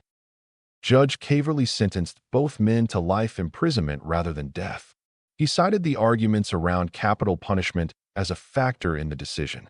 Darrow had not won because his arguments within the frame were stronger than the prosecution's. He had won because the frame he established made the prosecution's strongest arguments about the nature of the crime, arguments about a question the court was no longer answering. The conventional understanding of how arguments are won goes something like this. Evidence is assessed, positions are weighed, and the more persuasive case carries the day. The stronger argument prevails. In sufficiently controlled and dispassionate conditions, this sometimes happens. In most actual situations, involving actual human beings with actual commitments and actual stakes, it does not. The reason is that arguments do not float freely in neutral space. They exist within frames, conceptual structures that determine what counts as evidence, which values are relevant to the decision, who bears the burden of proof, and what the question is actually asking. The frame is prior to the argument. It establishes the terrain on which the argument must be made, and terrain is never neutral. A perfectly constructed argument made on the wrong terrain will lose to a mediocre argument made on the right one, because the mediocre argument is answering the question and the perfect argument is answering a different one. Most people engage in the argument and ignore the frame because the frame does not feel like a choice. It feels like the natural shape of the situation, the obvious way to understand what is happening. This feeling is the frame's primary defense. The strategist who understands this law spends very little time on the argument and a great deal of time on the single question that determines the argument's outcome before it begins. Who gets to define what this situation is? Everything downstream of that question is commentary. The definition is the decision. The psychologist George Lakoff spent decades studying what he called conceptual frames, mental structures that shape how we interpret incoming information. His central finding was not merely that framing affects persuasion, which was known, but that frames operate below the level of conscious processing. When a frame is activated, through language, through the way a problem is characterized, through the vocabulary in which a situation is described, all subsequent information is processed through it. Information that fits the frame is absorbed. Information that contradicts it tends to be rejected or reinterpreted until it fits, because the frame is the interpretive structure and cannot be simultaneously held and questioned. Lakoff observed that the political right had mastered this, and the political left had not. When the estate tax, a tax on inherited wealth above a high threshold, was renamed the death tax, the renaming was not a minor terminological adjustment. It changed the conceptual frame entirely. The original name situated the policy in the world of wealth accumulation and its transfer between generations, a reasonable domain for questions about tax policy. The new name situated it in the world of mortality and family grief, where the questions that naturally arise are about loss, about the cruelty of the government reaching into a moment of bereavement, about family, and what should be protected when someone dies. Arguments about the appropriate taxation of inherited fortunes, sound arguments, supported by data and economic reasoning, were now being made in a frame that activated grief and family loyalty. The arguments didn't lose on the evidence. They lost on the terrain. Kahneman and Tversky demonstrated the frame effect in laboratory conditions precise enough to eliminate any possibility that the results reflected the complexity of political content. Subjects offered a medical procedure with a 90% survival rate made different choices than subjects offered the identical procedure described as having a 10% mortality rate. Same information, same facts, different frame, different decision. The frame did not change the underlying reality. It changed what the reality meant. And it is the meaning, not the information, that people respond to. The first number offered in any negotiation functions as a frame, the anchor from which all subsequent positions are measured.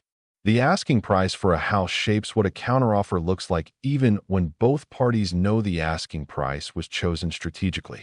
The opening salary figure in a negotiation determines what a strong counter sounds like versus what a reasonable one does.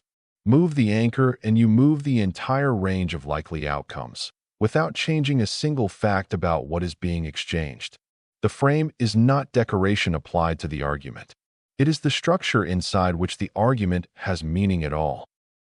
Wittgenstein observed that the limits of language are the limits of the world, that what cannot be said cannot, in the relevant sense, be thought.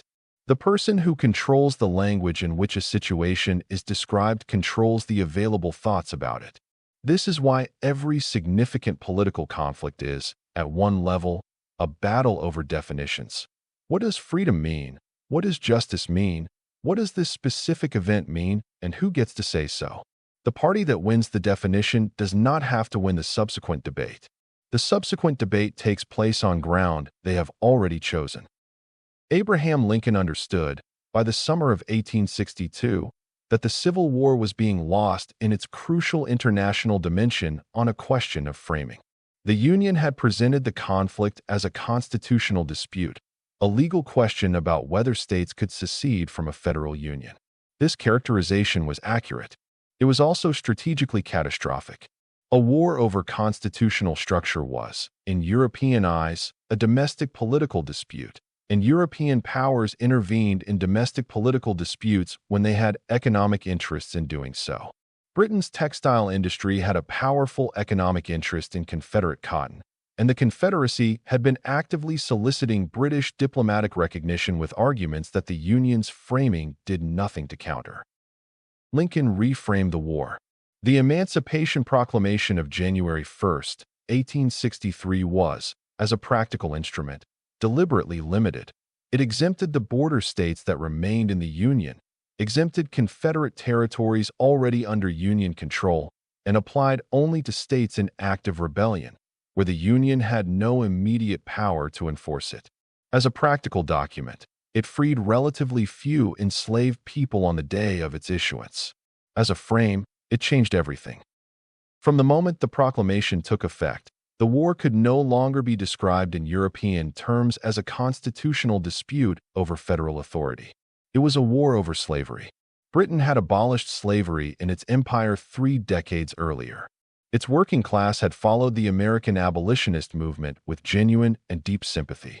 No British government could intervene on the side of the Confederacy, on the side of slavery, which was now what the frame said the Confederacy was fighting for, without triggering a domestic political crisis that would threaten its survival.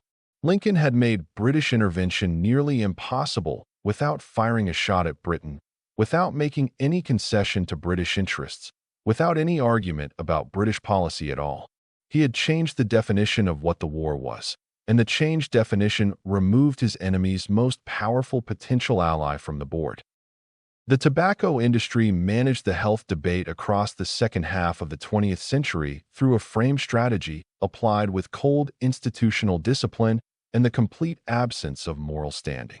By the early 1950s, the evidence that cigarette smoking caused lung cancer was substantial, accumulating, and increasingly difficult to contest on scientific grounds. The industry faced a choice between the honest answer, which would destroy the business, and a different kind of answer entirely. Internal industry documents, made public through subsequent litigation, described the strategy with unusual clarity. The goal was not to prove cigarettes were safe. This had become impossible. The goal was to reframe the question from whether cigarettes caused cancer to whether there was scientific controversy about whether cigarettes caused cancer. This shift appears subtle. Its consequences were not.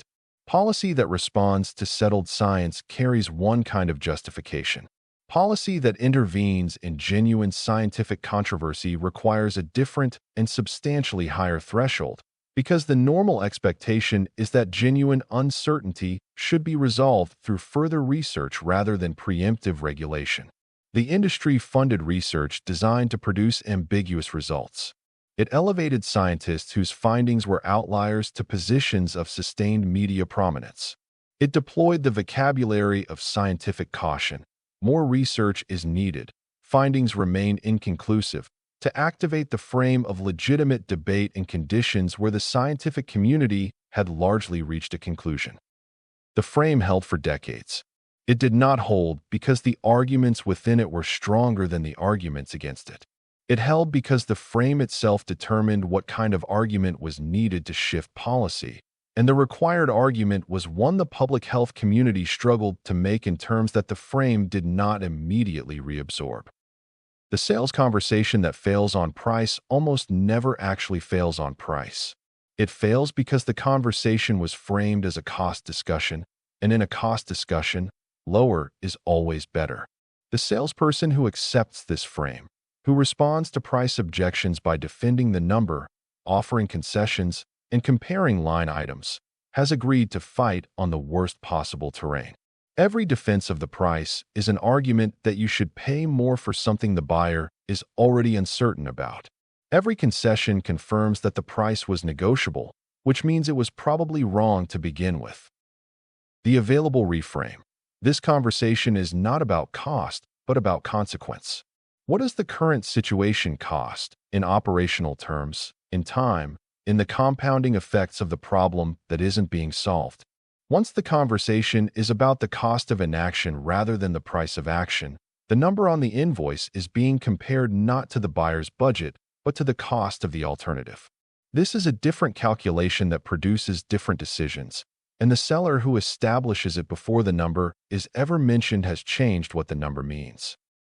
In organizations, the frame the leader establishes around the work determines what the work produces. A team framed around error avoidance will make fewer mistakes and will also make fewer decisions, take fewer risks, and generate fewer of whatever outcomes require the tolerance of uncertainty to produce. A team framed around what they are trying to create, where failure is information rather than judgment, operates in a different atmosphere, not because the people changed, but because the definition of what they are doing changed. Directives sit inside frames. The directive matters less than the frame, because the frame is the context in which the directive is received and either adopted or resisted. The most important thing a leader says is rarely an instruction. It is the sentence that defines what the organization is for and what counts as succeeding. Everything else is argument made within that definition or against it, and the arguments made against a sufficiently robust frame tend to look, to the people inside it, like complaints rather than alternatives. In conflict between people who care about each other, the default frame is almost always who is right. A frame so common that most people do not recognize it as a choice. The frame of correctness demands a winner and a loser, someone who maintained their position and someone who conceded it, someone who was right and someone who was proven wrong. This frame activates the identity protection, the loss aversion, and the reactive hardening that make resolution feel impossible even when both parties want it. The available reframe is almost always simpler and almost always ignored. What do we both actually want? Under the correctness frame, resolution requires defeat.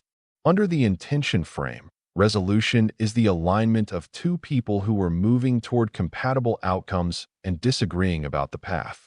This is not always true of every conflict.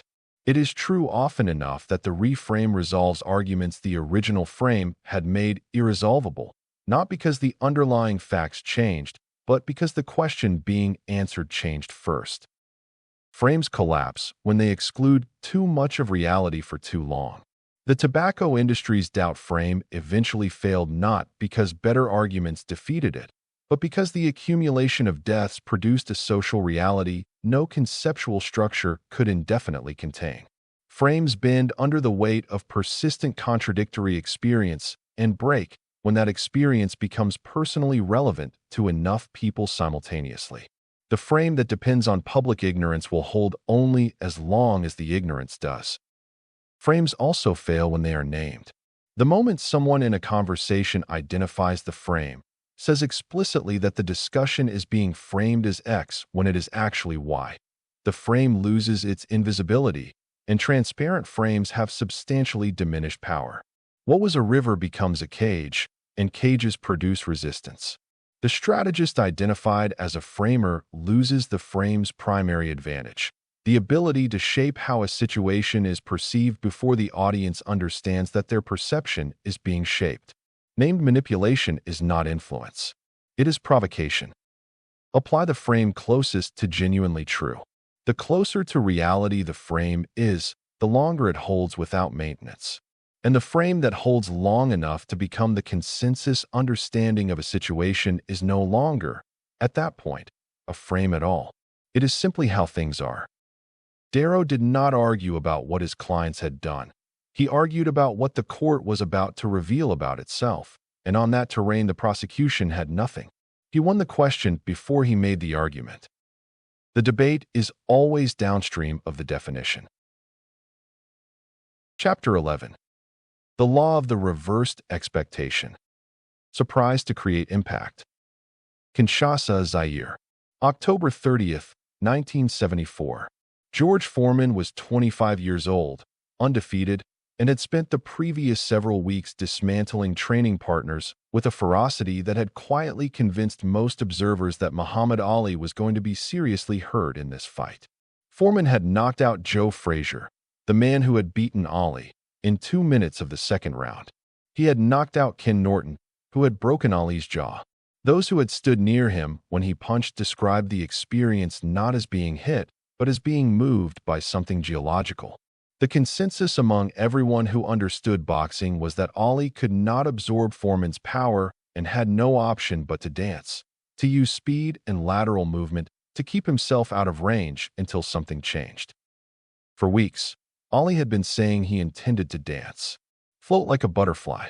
Foreman's team had taken this as the strategy to counter, and they had prepared to cut off the ring, reduce the distance, and force Ollie into range. They were ready for the man Ollie said he was going to be. In the first round, Ollie went to the ropes. He did not dance. He leaned back against the ropes, covered his head, and let Foreman punch him. This is not, in any conventional analysis of boxing strategy, what you do against the most powerful puncher in the world. It is, in fact, the specific opposite of what you do. Ollie leaned back, the ropes absorbed the force, and Foreman punched, and then Foreman punched again, and in the 8th round Ollie came off the ropes and Foreman went down and did not rise before the count. Foreman spent the entire fight executing the strategy he had prepared against the expected opponent. The man who actually appeared was different from the man the preparation addressed. Nothing Foreman's team had devised applied to what Ollie actually did, and by the time Foreman understood what he was fighting, there was nothing left to fight with.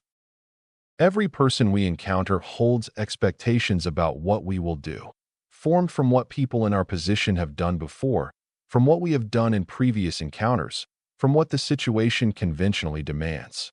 These expectations are not neutral. They are a script that assigns us a role, anticipates our moves, and prepares a response calibrated to the performance the other party has predicted. The script is efficient. It allows them to allocate their attention elsewhere, to function on autopilot, to manage the interaction without fully committing to it. The person who delivers what is expected disappears into the script. They confirm the model and reinforce the prediction, which means they are processed efficiently and stored at low priority. The person who delivers the opposite, who produces something the prepared script cannot accommodate, forces full engagement. The mental model has failed. The failure demands attention.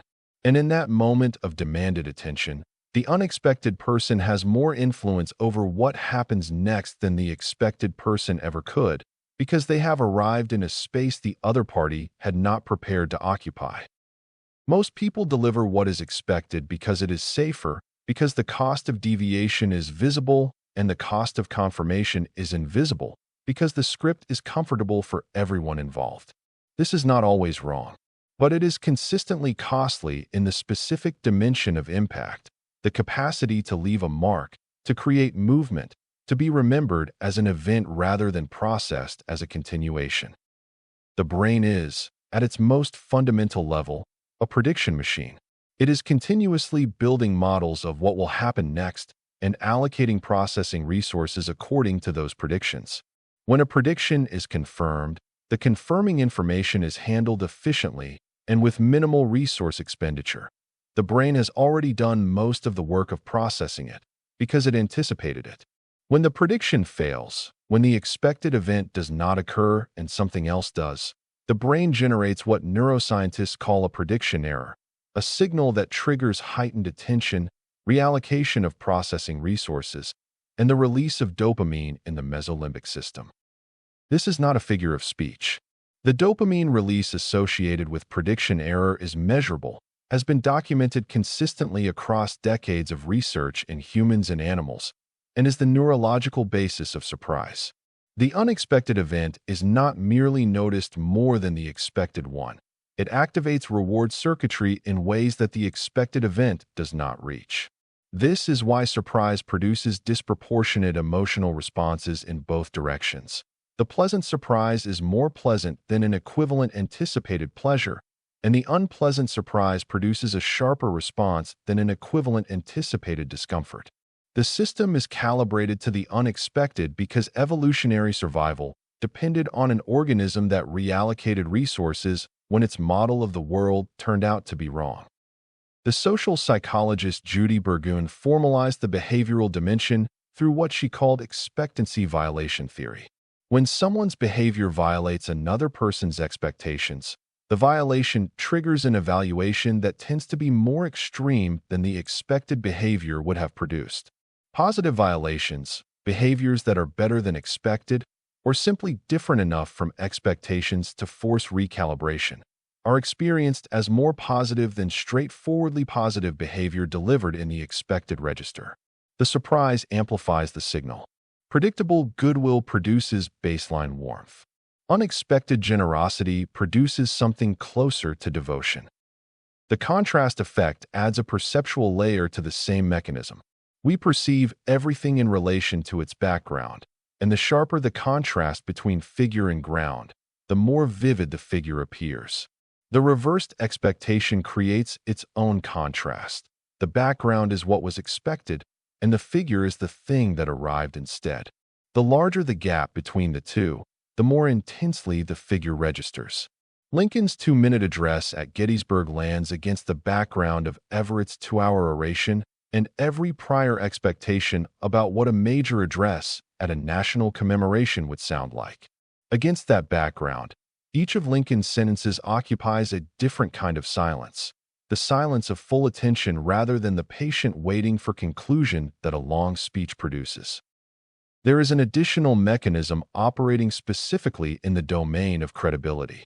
Expectation reversal toward the other person's benefit, moving in the direction opposite to your apparent interest, generates trust at a rate that no conventionally self-interested behavior can match. The attorney who opens by acknowledging the prosecution's strongest points, the salesperson who recommends the cheaper product, the negotiator who gives something before being asked.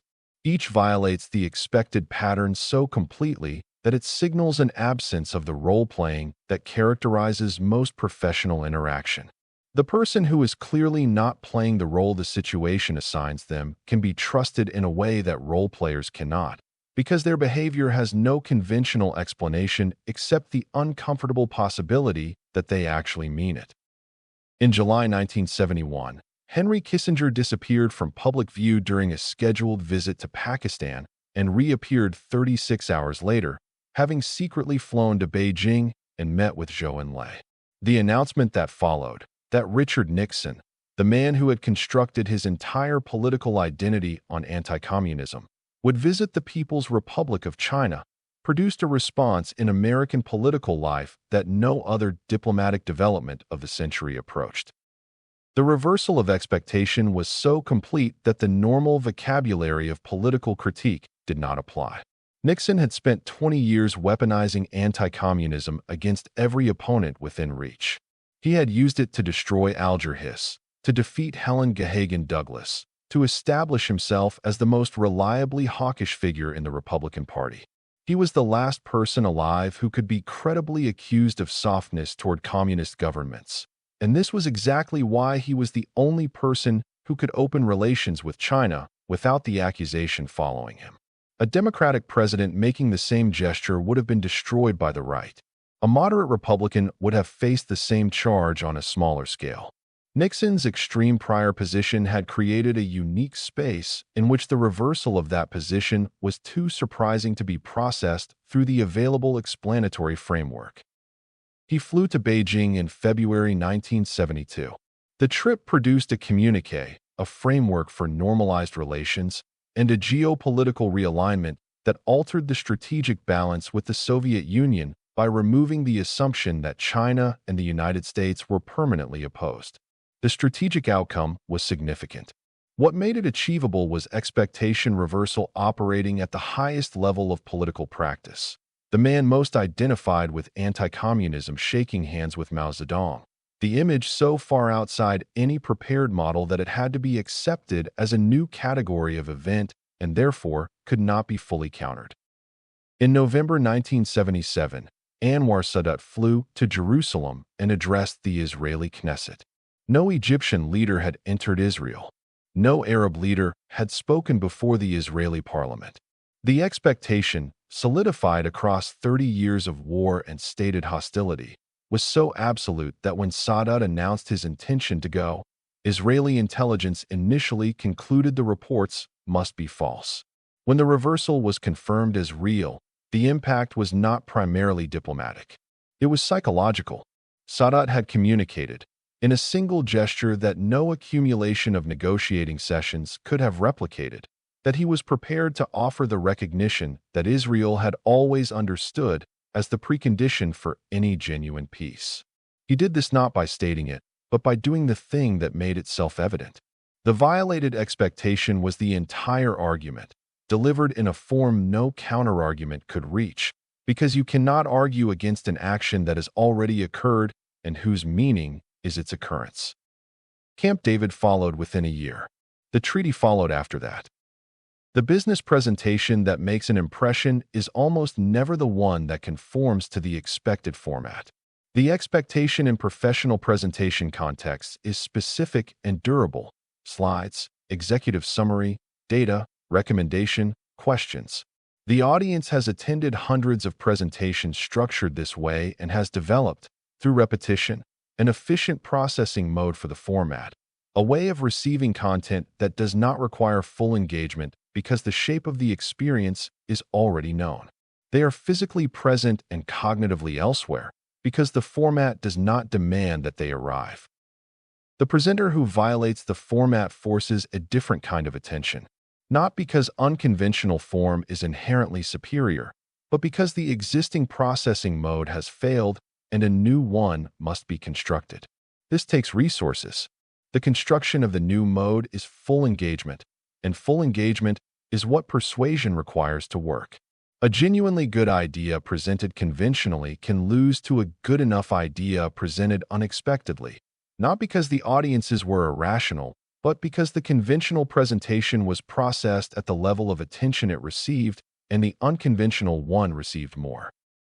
In negotiation, the most powerful reversal available is the concession offered without being asked, the acknowledgement of the other party's strongest position before they have made it, the benefit given before it is requested. This violates the expectation of adversarial positioning so completely that the prepared response has nothing to push against. The other party arrived expecting to fight for ground. The ground was already offered. The disorientation this creates is not confusion. It is recalibration. They must determine what kind of negotiation they are now in, because it is not the one they prepared for. The person who causes the recalibration establishes the terms on which the new negotiation proceeds. They have created the agenda by destroying the expected one. The personal application of the law is most immediate in response to provocation. The expected response to an attack, personal, rhetorical, professional, is defense or counterattack. The attacker has a counter-response ready, a position loaded, because they anticipated one of these two responses and prepared for it. The response that neither defends nor attacks, that agrees with what can genuinely be agreed with, that expresses curiosity about the provocation rather than reacting to its force, that asks a question instead of making a statement, arrives in a space the attacker never prepared to occupy. They brought a fight and received something else. The something else is disproportionately more memorable than the fight would have been, and it leaves the aggressor holding the energy they arrived with and no target to discharge it against. The discomfort belongs to them. The room belongs to whoever gave them nothing to work with. The reversed expectation that has no substance behind it is a trick, and audiences remember tricks as tricks, which is to say, they remember being manipulated more vividly than they remember being impressed. The rope-a-dope worked because Ollie could absorb Foreman's punches and had the speed and power to finish the fight when the opportunity opened. Had he gone to the ropes and could not absorb the punishment, the unexpected strategy would simply have been the strategy that accelerated his defeat. Surprise commands the attention. Attention then evaluates what the surprise delivered, and this evaluation tends to be more severe than the evaluation of a conventional delivery that fell modestly short, because the violation raised the stakes for what it produced. The law also consumes itself in its application. A reversed expectation can be deployed once before the reversal becomes the new expectation. Nixon could go to China once. Foreman, had there been a rematch, would have been ready for the ropes. Sadat could not fly to Jerusalem a second time and produce the same effect, because the second time would have been a state visit. The surprise is spent at the moment of its deployment, which means the strategist who deploys it casually will find their audience continuously recalibrating to include whatever the last reversal was. They become merely unpredictable, which is a different and lesser thing. Reserve the reversal for the moments that determine everything downstream of them. Use it routinely, and you are a curiosity. Use it at the decisive moment, and the moment belongs to you. Foreman came to Kinshasa with months of preparation for the opponent he expected. Ali showed up as someone else entirely, and 8 rounds disappeared before Foreman understood what he was fighting. The gap between what is expected and what arrives is where influence lives. Enter it deliberately, and you own everything inside it. Chapter 12. The Law of Strategic Vulnerability. Show weakness to demonstrate strength. September 1982. 7 people in the Chicago area had died after taking extra-strength Tylenol capsules laced with cyanide. The deaths were confirmed. The source had been traced to bottles tampered with at the retail level, which meant Johnson & Johnson was not legally responsible for what had happened. Someone else had introduced the poison after the product left their facilities. The company had a defensible position. We did not do this, and the law does not require us to absorb the consequences of someone else's crime. James Burke, J&J's chief executive, did not take this position. Against the counsel of the FBI, which worried the recall would inspire imitation, against the preference of a significant portion of his own leadership, which worried about the legal implications and the cost, Burke ordered the immediate nationwide withdrawal of every Tylenol product from every shelf in every store in America. He then appeared on television and said that the company had failed to protect its customers, not technically, but in the way that mattered, and that they would not sell Tylenol again until the product could be guaranteed safe. The stock dropped. The brand was declared, by multiple analysts at the time, to be effectively finished. Tylenol had been the country's best-selling analgesic. It could not survive 7 deaths, the conventional assessment held, because the conventional assessment of corporate crisis management was that you defend, you minimize, you find a defensible position and hold it. Within a year, Tylenol had recovered more than its original market share. The brand not only survived, but emerged more trusted than it had been before the crisis. The reason was not the new tamper-evident packaging, though the packaging helped. It was the voluntary admission of responsibility, the willingness to absorb a cost that no legal or moral obligation required, and what that willingness communicated to every person who had ever bought a Tylenol and assumed, without thinking about it, that someone was looking out for them. Burke had shown the weakness, and the showing of it was the demonstration of everything that mattered. The instinct in any position of authority, public exposure, or competitive context is to defend. Show nothing. Concede nothing. Manage perception so that the image presented is invulnerable, certain, complete. The logic is transparent. Weakness invites exploitation, and those who sense it will move to take advantage. What this logic misses is how the performance of invulnerability actually reads to the people observing it. No one is actually without weakness. Everybody knows this. The person who presents as limitless is therefore performing, and what the audience reads beneath the performance is the anxiety that necessitates it. Performed invulnerability is not the signal of a strong position. It is the signal of a position too fragile to bear examination. And fragility, sensed even when it cannot be seen, undermines every claim the performance is designed to support. Strategic vulnerability reverses this.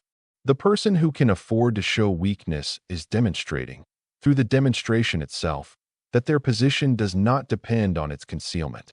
Real strength does not require protection from scrutiny. The acknowledgement of limits by someone operating well within them communicates security in a way that no performance of limitlessness can replicate. It says, without words and therefore without the suspicion that words attract, I am secure enough not to need you to believe I am perfect. The message lands below argument. It arrives before anyone has decided whether to trust or to question, and by the time anyone thinks to question it, the trust has already been established. In 1966, the social psychologist Elliot Aronson conducted a study that produced findings counterintuitive enough to be replicated and cited for 6 decades. Subjects listened to recordings of candidates performing on a quiz show. In one condition, a highly competent candidate, who had answered 92% of questions correctly, was heard to spill coffee on himself, audibly embarrassed. In the control condition, the same competent candidate performed identically but without the accident. Subjects consistently rated the coffee-spilling candidate as more likable than the one who did not spill it. Aronson called this the pratfall effect. The small mistake humanized the candidate, made him a person rather than a performance. It also made the competence more credible. Competence attached to an impervious exterior reads as a managed image. Competence attached to someone who can be embarrassed reads as the real thing, because only real things can be embarrassed.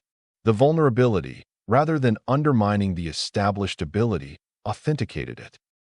The pratfall effect operates exclusively in people already established as competent. For the genuinely incompetent, the visible mistake confirms the concern rather than resolving it. This is the critical calibration the law demands. Strategic vulnerability works as a signal of strength only when the underlying strength is genuine. J&J's voluntary recall worked because the product was actually good and the company's commitment to consumer safety was actually real. The vulnerability was the signal of a secure position, not the confession of an inadequate one. Remove the underlying competence and you have not deployed a law. You have simply disclosed a weakness. Evolutionary biology makes the same argument through a different route. Among social animals, the deliberate display of vulnerability, the exposed throat, the posture that creates an opening in a dominance interaction, is paradoxically among the most powerful status signals available. Only an animal genuinely secure in its social position can afford to expose itself this way. Confident the display will not be exploited.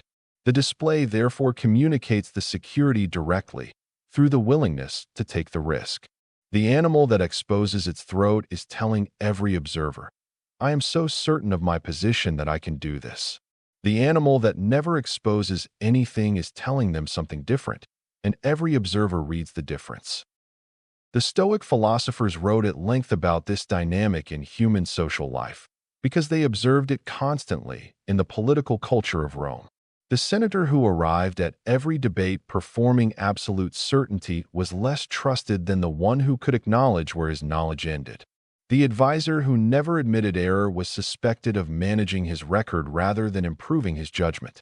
What the Stoics recognized, and what research on trust formation has since confirmed with controlled precision, is that admissions of fallibility create stronger and more durable trust bonds than claims of infallibility. The mechanism is partly the humanization the pratfall effect describes, and partly something structural.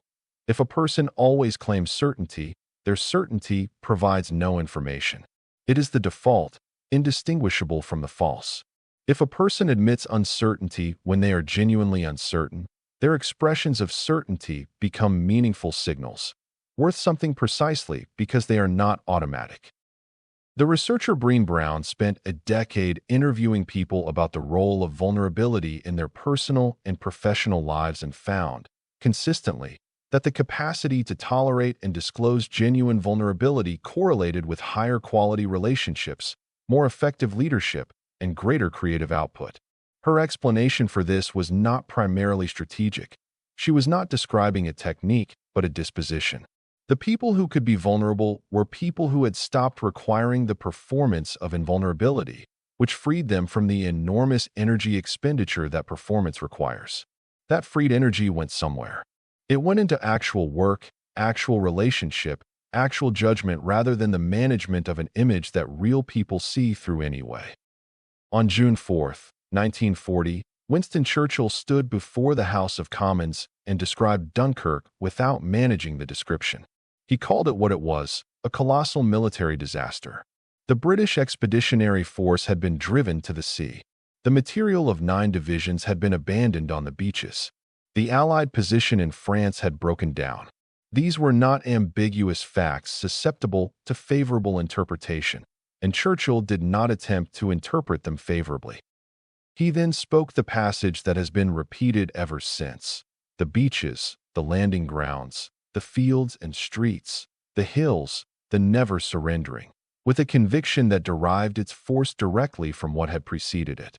The defiance worked because it followed the admission. Churchill had not pretended there was no ground to defy. He had named the ground precisely, and the resolve he expressed from that ground was therefore the resolve of a man who understood where he was standing. Had Churchill minimized Dunkirk, presented it as a tactical withdrawal, a situation more promising than it appeared, a moment of difficulty from which victory remained straightforwardly available, the defiance would have been propaganda. A claim that things were manageable from a man who either didn't understand how unmanageable they were or wouldn't say. The admission of the disaster made everything that followed credible. The weakness was the foundation. The strength was built on top of it and drew its stability from the solidity of the foundation rather than from any effort to conceal what the foundation contained. Warren Buffett has opened his annual letters to Berkshire Hathaway shareholders with his most significant mistakes for more than 4 decades. Not the small errors that can be mentioned safely, the genuine failures, the investments that proved wrong, the assessments of management that were too generous, the times his analysis was sound but his timing disastrous. The letters are, among other things, an extended and consistent practice of strategic vulnerability. The most successful investor of his era beginning each year's accounting of success with an accounting of failure. The effect on credibility cannot be reduced to the calculation behind it, though the calculation is real enough. The admissions make the assessments of success more credible because willingness to name failure establishes that success, when named, reflects genuine performance rather than selective reporting. More than that, they communicate something about Buffett's relationship to his own judgment, that he is examining it rather than defending it, that the goal is accuracy rather than image, which is the quality of relationship to judgment that produces good investing and that cannot be convincingly simulated. People do not trust Buffett despite 4 decades of public admissions of failure. The admissions are part of why they trust him at all. The leader who responds to a direct question with "I don't know," said cleanly, without apology, without the deflection that softens it into "I'll look into that," or "that's something we're evaluating," creates authority that the leader performing certainty cannot access. The performed certainty is detectable below the level of the words, in the pace of speech, in the micromanagement of phrasing, in the slight tension that enters a voice that is maintaining a position rather than reporting one. People sense the performance before they consciously register it, and the leader who can be sensed performing certainty has established that their claimed certainties are managed rather than real. The leader who says "I don't know," offered from a context of demonstrated general competence, establishes the opposite, that their "I do know" means something, because it is distinguishable from the positions they don't hold. The calibration matters. Admitted ignorance from a leader who has demonstrated no compensating knowledge reads as incompetence. Admitted ignorance from a leader whose judgment has been validated in adjacent areas reads as the security that can tolerate a gap. In advisory relationships, consulting, legal counsel, financial guidance, any context where one party is compensated for expertise, the advisor who preemptively names the weaknesses of their own recommendation creates a quality of credibility that no quantity of benefit listing can achieve. Clients know, as a background assumption, that advisors believe their advice is correct, or at least present it as such. The advisor who says "here is where this approach has real limits. Here is what I cannot predict with confidence. Here is what I would watch for," before the client has discovered these limits themselves, is demonstrating that they are examining the situation rather than selling a conclusion. This shifts the relationship from one in which advice is evaluated to one in which it is trusted, because trust is what happens when you are confident the other person is not hiding what they know. In close relationships, the capacity to name one's own failures without defensiveness, without the qualification that neutralizes the admission, without the pivot to the other person's equivalent failures, without the protective irony that prevents the vulnerability from being genuine, creates an intimacy that performed perfection cannot produce. No one can fully trust a person who never appears to fail or struggle. The absence of visible imperfection creates not admiration but distance, Because people live with their own imperfection constantly and cannot fully connect with someone who appears to share none of it. The person who can say I was wrong, or I don't know how to handle this, or I was afraid, said from within a relationship that has established their overall capability and care, gives the other person something that perfection withholds, a person rather than a performance of one. The law fails when the vulnerability disclosed is not supported by underlying strength sufficient to absorb the disclosure. Aronson's pratfall effect required a candidate who had already answered 92% of questions correctly. Spilled coffee from a candidate who had answered 30% would have been one more thing to worry about, not a humanizing detail. The admission works in proportion to what the person has already established about their competence and integrity, and the strategist who discloses weakness before establishing the strength that makes the disclosure safe has not applied this law. They have simply given information about their limits to people who had not yet decided those limits were within tolerable range. Vulnerability also fails when it is visibly performed, when the audience can see the calculation behind the disclosure rather than the disclosure itself. The CEO who admits a mistake with the fluency of someone who has rehearsed admitting it produces not trust, but the particular distrust reserved for authenticity that has been instrumentalized. What can be managed is the timing and context of disclosure, when to show what is genuinely there. The vulnerability itself must be genuine, or the performance of it becomes more corrosive than the silence it replaced. And the law does not apply to every relationship or every context. Vulnerability offered to someone positioned to exploit it is not strategy, it is exposure. The accurate assessment of who is receiving the disclosure and what they are likely to do with it is the skill the law requires. The willingness to be vulnerable is the strength. The indiscriminate application of that willingness is its negation. James Burke recalled 31 million bottles of Tylenol when the law did not require it and his advisors counseled against it, because the alternative, the managed image, the defensive posture, the protection of something that had already failed, was the position of a man who needed the world to believe something untrue. The person who can show weakness without losing their footing is already demonstrating something that no performance of strength can communicate. Real strength does not need an audience's belief in it. Only the absence of strength does. Chapter 13. The Law of the Deferred Victory. Write Chapter 13. The Law of the Deferred Victory. The core idea of this law: let others win the small thing. Chapter 13. The Law of the Deferred Victory. Let others win the small thing. 217 BC. Hannibal Barca had been in Italy for a year. He had crossed the Alps, a feat the Romans considered impossible, destroyed a Roman army at the Trebia River, annihilated another at Lake Trasimene, and was now moving through the Italian countryside with an army the Republic had been unable to stop.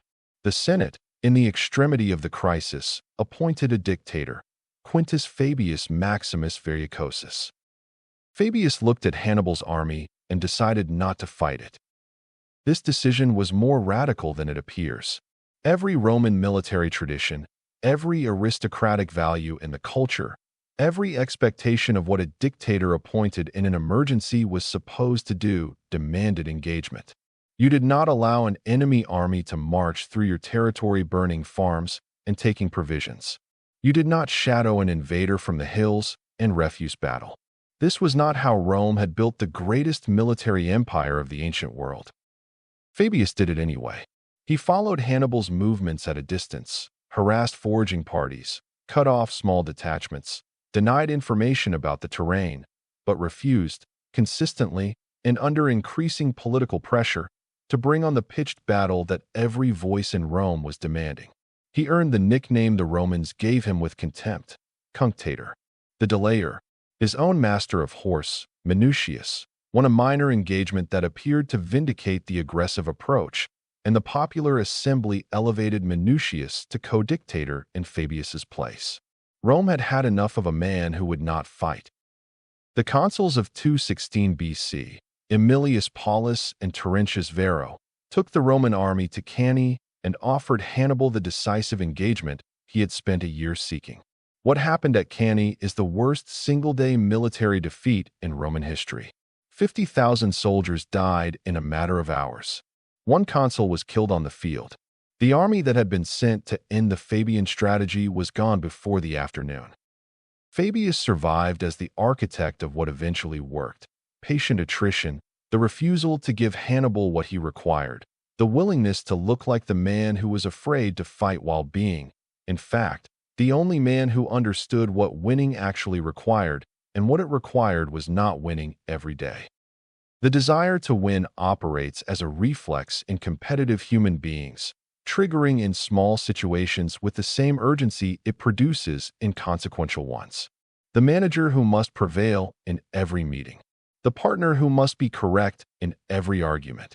The negotiator who must secure every last concession. These people are not wrong about the value of winning.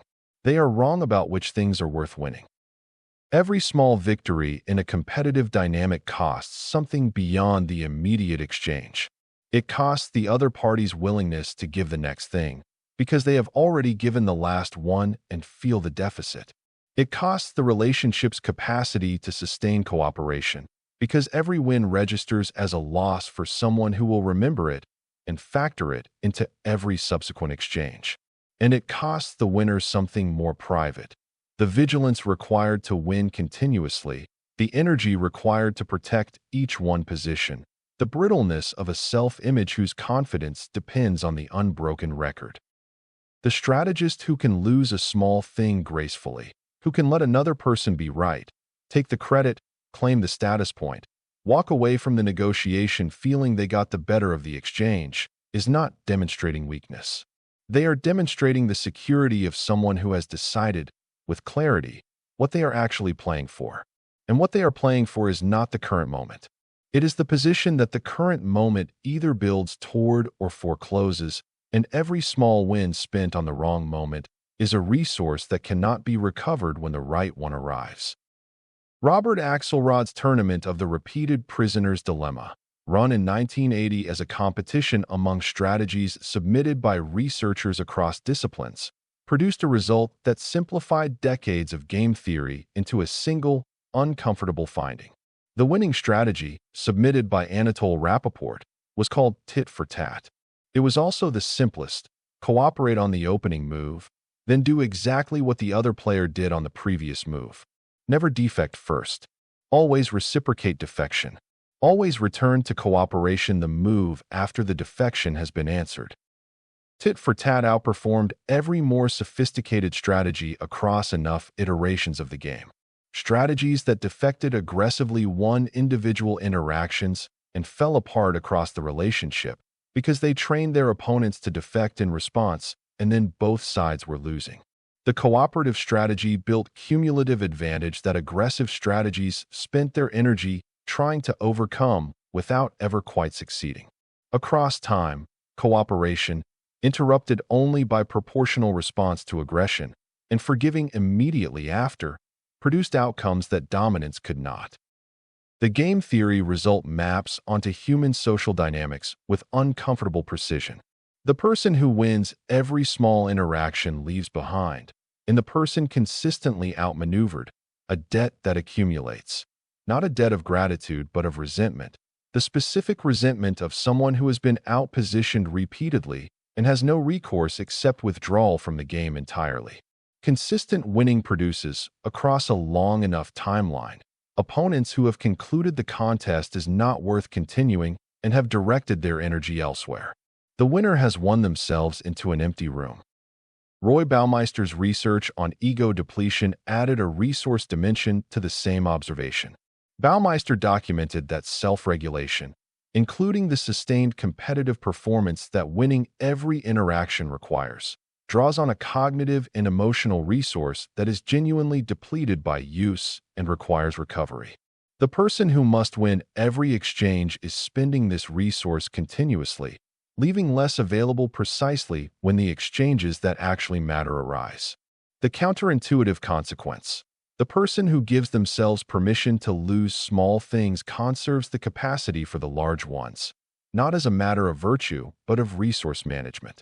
The fighter who punches every round is exhausted when the fight turns decisive. The fighter who covers through the early rounds has something left. The social psychology of face-saving completes the picture. When you allow another person to exit a losing position with their dignity intact, when you step back from a win you could have claimed, or concede a point you had established, or route the credit away from yourself toward the person who needed it, you create a social condition that the claim of victory destroys. The person who was allowed to save face carries a specific kind of debt, not the transactional debt of a favor, which sits in an accounting and can be discharged, but the identity debt of someone whose dignity was in another person's hands and was returned intact. This debt is repaid not in kind, but in loyalty, in the quality of regard that predisposes someone toward you in ways that cannot be fully explained and therefore cannot be deliberately countered. Abraham Lincoln did not need to let William Henry Seward believe he was running the country. Seward arrived in the Lincoln administration carrying the conviction, barely concealed, that the inexperienced prairie lawyer who had stumbled into the presidency would require an experienced hand to provide the administration's actual direction. In April 1861, he submitted to Lincoln a memorandum, Some Thoughts for the President's Consideration, that amounted to a proposal that Lincoln govern on Seward's framework, with Seward supplying the strategic vision that the president, in Seward's assessment, clearly lacked. Lincoln wrote a response, private, precisely worded, completely correct in its rebuttal, and placed it in a drawer. He said nothing about it to Seward. He said nothing about it to anyone. He continued working with Seward as though the memorandum had not been written, allowed Seward to believe that his contributions were shaping the administration's direction more than they were, and absorbed Seward's considerable ego into the enterprise rather than confronting it or dismissing it. Either alternative would have produced an enemy or a resignation at the moment the Republic could least afford one. What Lincoln built through this consistent practice of allowing the men around him to win the status competitions they needed to win was a cabinet of people convinced of their own indispensability, and therefore working with extraordinary intensity in service of an administration each of them believed they were genuinely co-authoring. Seward became, by common historical assessment, one of the most effective secretaries of state the country has produced. He was effective in service of an administration he had initially intended to direct. The direction he had expected to exercise was never his to take. Lincoln simply declined to contest it openly, and built through the declining something more valuable than the contest would have produced. Benjamin Franklin describes the same principle at the personal scale, and with the candor of someone who learned it the hard way. In his autobiography, he describes his younger self as disputatious, a word he deploys with the retroactive embarrassment of someone who has understood what the quality cost him. He won arguments. He corrected people. He demolished positions with the fluency of a man who had read more than most people around him and was unable to resist demonstrating it. He won arguments and made enemies of the people he had beaten, or won arguments and found that those people had quietly rearranged their lives to avoid the rooms where the arguments happened. He changed the practice deliberately. He stopped correcting directly. He adopted what he calls a diffident manner, presenting positions as tentative observations, leaving room for others to contribute without being put in the position of conceding. He stopped requiring credit for good ideas that had begun as his. He found ways to attribute to others positions that had originated with him, and discovered that the ideas were implemented with more energy when the implementer believed the idea was partly theirs. The consequences were not modest. Franklin became one of the most influential private citizens in the American colonies before he was 40, was sent to Britain and then to France as the colonial representative, and in France negotiated the alliance with Louis XVI court that was indispensable to American independence, a feat requiring the management of relationships with men whose egos were far more demanding than any he had encountered in Philadelphia. The boy who had to win every argument became the man that every consequential person in 3 countries wanted in the room, and the transformation was, by his own account, the direct result of learning to lose the small ones. The manager who must receive credit for every idea that emerges from her team will find, across a few years of this practice, that the ideas have stopped coming. Not dramatically, not through any confrontation, quietly, as a learned behavior. The team has observed what happens to ideas they generate. The ideas become the managers. The observation does not produce resentment immediately, it produces calibration. Fewer ideas are surfaced. The ones that are surfaced are the safer ones, the expected ones, the ones unlikely to be taken. The creative engagement that generates genuinely valuable insights retreats to wherever its originators are when they are not in that manager's orbit. The inverse produces a different organization. The manager who consistently routes credit to the person who generated the idea, who says in the meeting that this was Maria's thinking, who asks Maria to present it, who ensures that Maria's contribution is visible to the people whose regard Maria needs, builds a team with a specific and valuable quality, a team that brings the next idea forward faster because the last one was recognized, and the one after that, because the pattern has been established. The manager's name appears on none of it individually. The manager's department consistently outperforms comparable units. The deferred victory accumulates into something that the managers who take every individual credit cannot build, because what they are building with each taken credit is a team that has stopped generating the material worth taking. In negotiation, the final small concession, the minor point you allow the other side to win after the material issues have been resolved in your favor, produces an effect disproportionate to its actual value. The other party leaves the table feeling that they have not merely transacted but prevailed in some register of the exchange, and this feeling is what determines whether the deal survives implementation. Most agreements are executed by the people who made them, and execution is where agreements that were won entirely on paper unravel. The negotiator who wins everything and leaves the other party with no exit that preserves their dignity has created an adversary who is now contractually obligated to work with them. The negotiator who gives the final small point has created someone with a mild, inarticulate sense of obligation, not enough to name, but enough to make the calls that implementation requires return promptly. In any sustained relationship, the accumulated cost of needing to be right in every exchange becomes, across enough time, the defining quality of the relationship itself. People around someone who must always win begin to manage their exposure, bringing fewer things forward, raising fewer objections, keeping the contested areas small because the contest is too reliably exhausting. The relationship shrinks to the size of what is safe from argument. The opposite dynamic expands the relationship outward, because the person who has learned they will not be made wrong in every interaction stops managing their exposure and starts being simply present, which is the only condition in which trust has the room it requires to form. The law fails when the things allowed to be won are not actually small. Some concessions that appear tactical are strategic in ways not immediately visible, and the loss of them cannot be recovered through patience or positioning across the longer timeline. The strategist who defers must have an accurate assessment of what is being given and what it costs across the time horizon they are playing. Fabius's strategy worked because he correctly identified the pitched battle as the resource Hannibal required and denied it consistently. Had he misidentified the decisive resource and protected the wrong thing while conceding the right one, the outcome would have been canny regardless, only with the added defeat of having been patient about arriving there.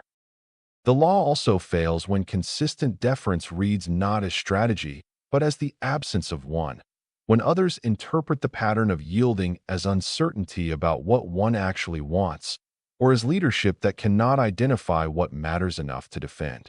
The deferred victory must become visible, at some point, as a choice and not a default. The person who wins when the genuinely important moment arrives, having released the preceding small things without apparent distress, demonstrates the pattern that makes the practice legible as strategy rather than passivity. The person who never wins anything produces the impression that nothing is important enough to fight for, which is a different quality and not a useful one. Know what you are playing for. Everything else is negotiable. Fabius was called the delayer by men who thought delay was cowardice. He accepted the name, let them win it, and continued refusing to give Hannibal the battle he needed. After Cannae destroyed the legions that replaced him, the name stopped being used. The person who knows what they are playing for can afford to lose everything else. Chapter 13. The Law of the Deferred Victory. Let others win the small thing. 217 BC. Hannibal Barca had been in Italy for a year.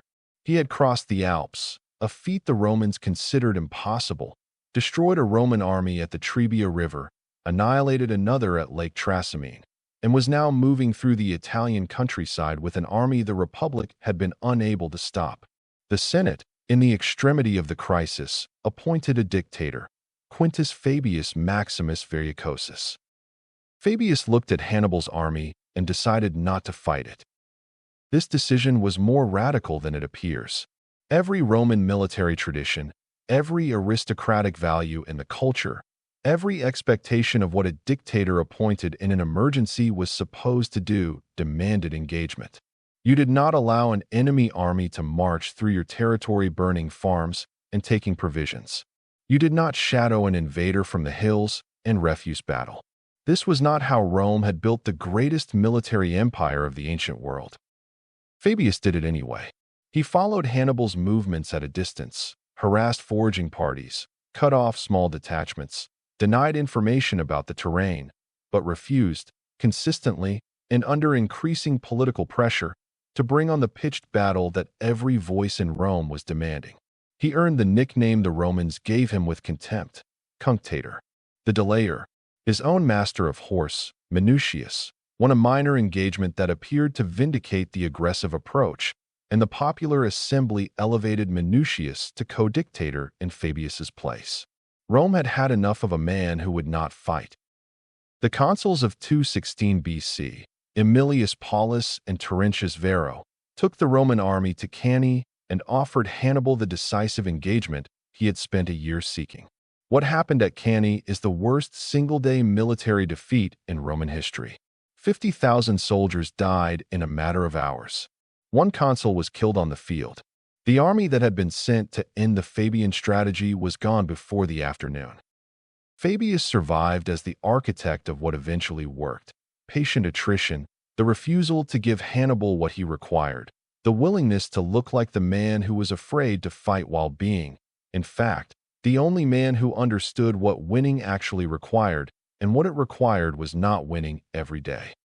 The desire to win operates as a reflex in competitive human beings, triggering in small situations with the same urgency it produces in consequential ones. The manager who must prevail in every meeting. The partner who must be correct in every argument. The negotiator who must secure every last concession.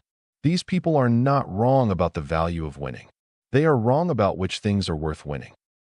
Every small victory in a competitive dynamic costs something beyond the immediate exchange. It costs the other party's willingness to give the next thing, because they have already given the last one and feel the deficit. It costs the relationship's capacity to sustain cooperation, because every win registers as a loss for someone who will remember it and factor it into every subsequent exchange. And it costs the winner something more private: the vigilance required to win continuously, the energy required to protect each one position, the brittleness of a self-image whose confidence depends on the unbroken record. The strategist who can lose a small thing gracefully, who can let another person be right, take the credit, claim the status point, walk away from the negotiation feeling they got the better of the exchange, is not demonstrating weakness. They are demonstrating the security of someone who has decided, with clarity, what they are actually playing for.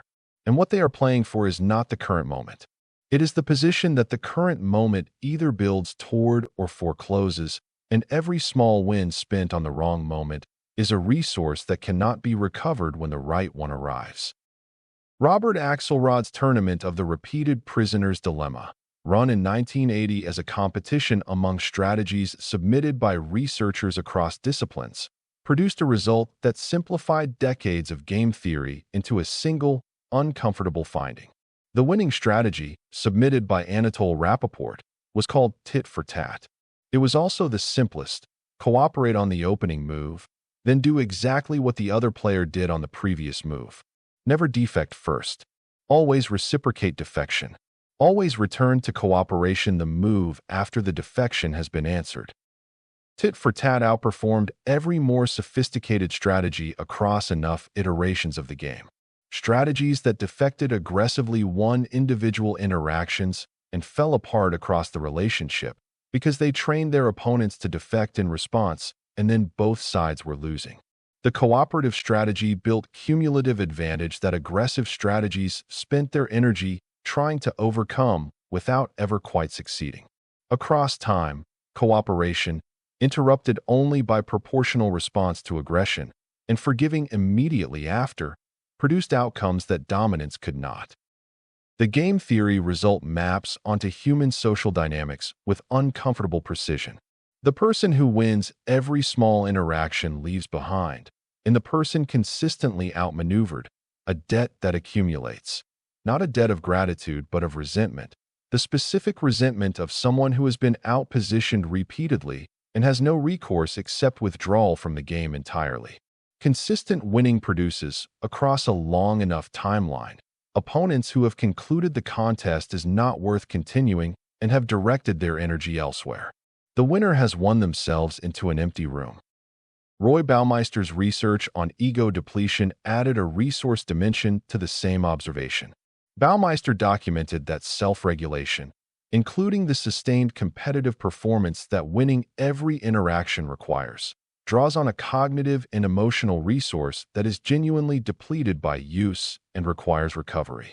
The person who must win every exchange is spending this resource continuously, leaving less available precisely when the exchanges that actually matter arise. The counterintuitive consequence: the person who gives themselves permission to lose small things conserves the capacity for the large ones, not as a matter of virtue, but of resource management. The fighter who punches every round is exhausted when the fight turns decisive. The fighter who covers through the early rounds has something left. The social psychology of face-saving completes the picture. When you allow another person to exit a losing position with their dignity intact, when you step back from a win you could have claimed, or concede a point you had established, or route the credit away from yourself toward the person who needed it, you create a social condition that the claim of victory destroys. The person who was allowed to save face carries a specific kind of debt, not the transactional debt of a favor, which sits in an accounting and can be discharged, but the identity debt of someone whose dignity was in another person's hands and was returned intact. This debt is repaid not in kind, but in loyalty, in the quality of regard that predisposes someone toward you in ways that cannot be fully explained and therefore cannot be deliberately countered. Abraham Lincoln did not need to let William Henry Seward believe he was running the country. Seward arrived in the Lincoln administration carrying the conviction, barely concealed, that the inexperienced prairie lawyer who had stumbled into the presidency would require an experienced hand to provide the administration's actual direction. In April 1861, he submitted to Lincoln a memorandum, Some Thoughts for the President's Consideration, that amounted to a proposal that Lincoln govern on Seward's framework, with Seward supplying the strategic vision that the president, in Seward's assessment, clearly lacked. Lincoln wrote a response, private, precisely worded, completely correct in its rebuttal, and placed it in a drawer. He said nothing about it to Seward. He said nothing about it to anyone. He continued working with Seward as though the memorandum had not been written, allowed Seward to believe that his contributions were shaping the administration's direction more than they were, and absorbed Seward's considerable ego into the enterprise rather than confronting it or dismissing it. Either alternative would have produced an enemy or a resignation at the moment the Republic could least afford one. What Lincoln built through this consistent practice of allowing the men around him to win the status competitions they needed to win was a cabinet of people convinced of their own indispensability, and therefore working with extraordinary intensity in service of an administration each of them believed they were genuinely co-authoring. Seward became, by common historical assessment, one of the most effective secretaries of state the country has produced. He was effective in service of an administration he had initially intended to direct. The direction he had expected to exercise was never his to take. Lincoln simply declined to contest it openly and built through the declining something more valuable than the contest would have produced. Benjamin Franklin describes the same principle at the personal scale and with the candor of someone who learned it the hard way. In his autobiography, he describes his younger self as disputatious, a word he deploys with the retroactive embarrassment of someone who has understood what the quality cost him. He won arguments. He corrected people. He demolished positions with the fluency of a man who had read more than most people around him and was unable to resist demonstrating it. He won arguments and made enemies of the people he had beaten, or won arguments and found that those people had quietly rearranged their lives to avoid the rooms where the arguments happened. He changed the practice deliberately. He stopped correcting directly. He adopted what he calls a diffident manner, presenting positions as tentative observations, leaving room for others to contribute without being put in the position of conceding. He stopped requiring credit for good ideas that had begun as his. He found ways to attribute to others positions that had originated with him, and discovered that the ideas were implemented with more energy when the implementer believed the idea was partly theirs. The consequences were not modest. Franklin became one of the most influential private citizens in the American colonies before he was 40, was sent to Britain and then to France as the colonial representative, and in France negotiated the alliance with Louis XVI court that was indispensable to American independence, a feat requiring the management of relationships with men whose egos were far more demanding than any he had encountered in Philadelphia. The boy who had to win every argument became the man that every consequential person in 3 countries wanted in the room, and the transformation was, by his own account, the direct result of learning to lose the small ones. The manager who must receive credit for every idea that emerges from her team will find, across a few years of this practice, that the ideas have stopped coming. Not dramatically, not through any confrontation, quietly, as a learned behavior.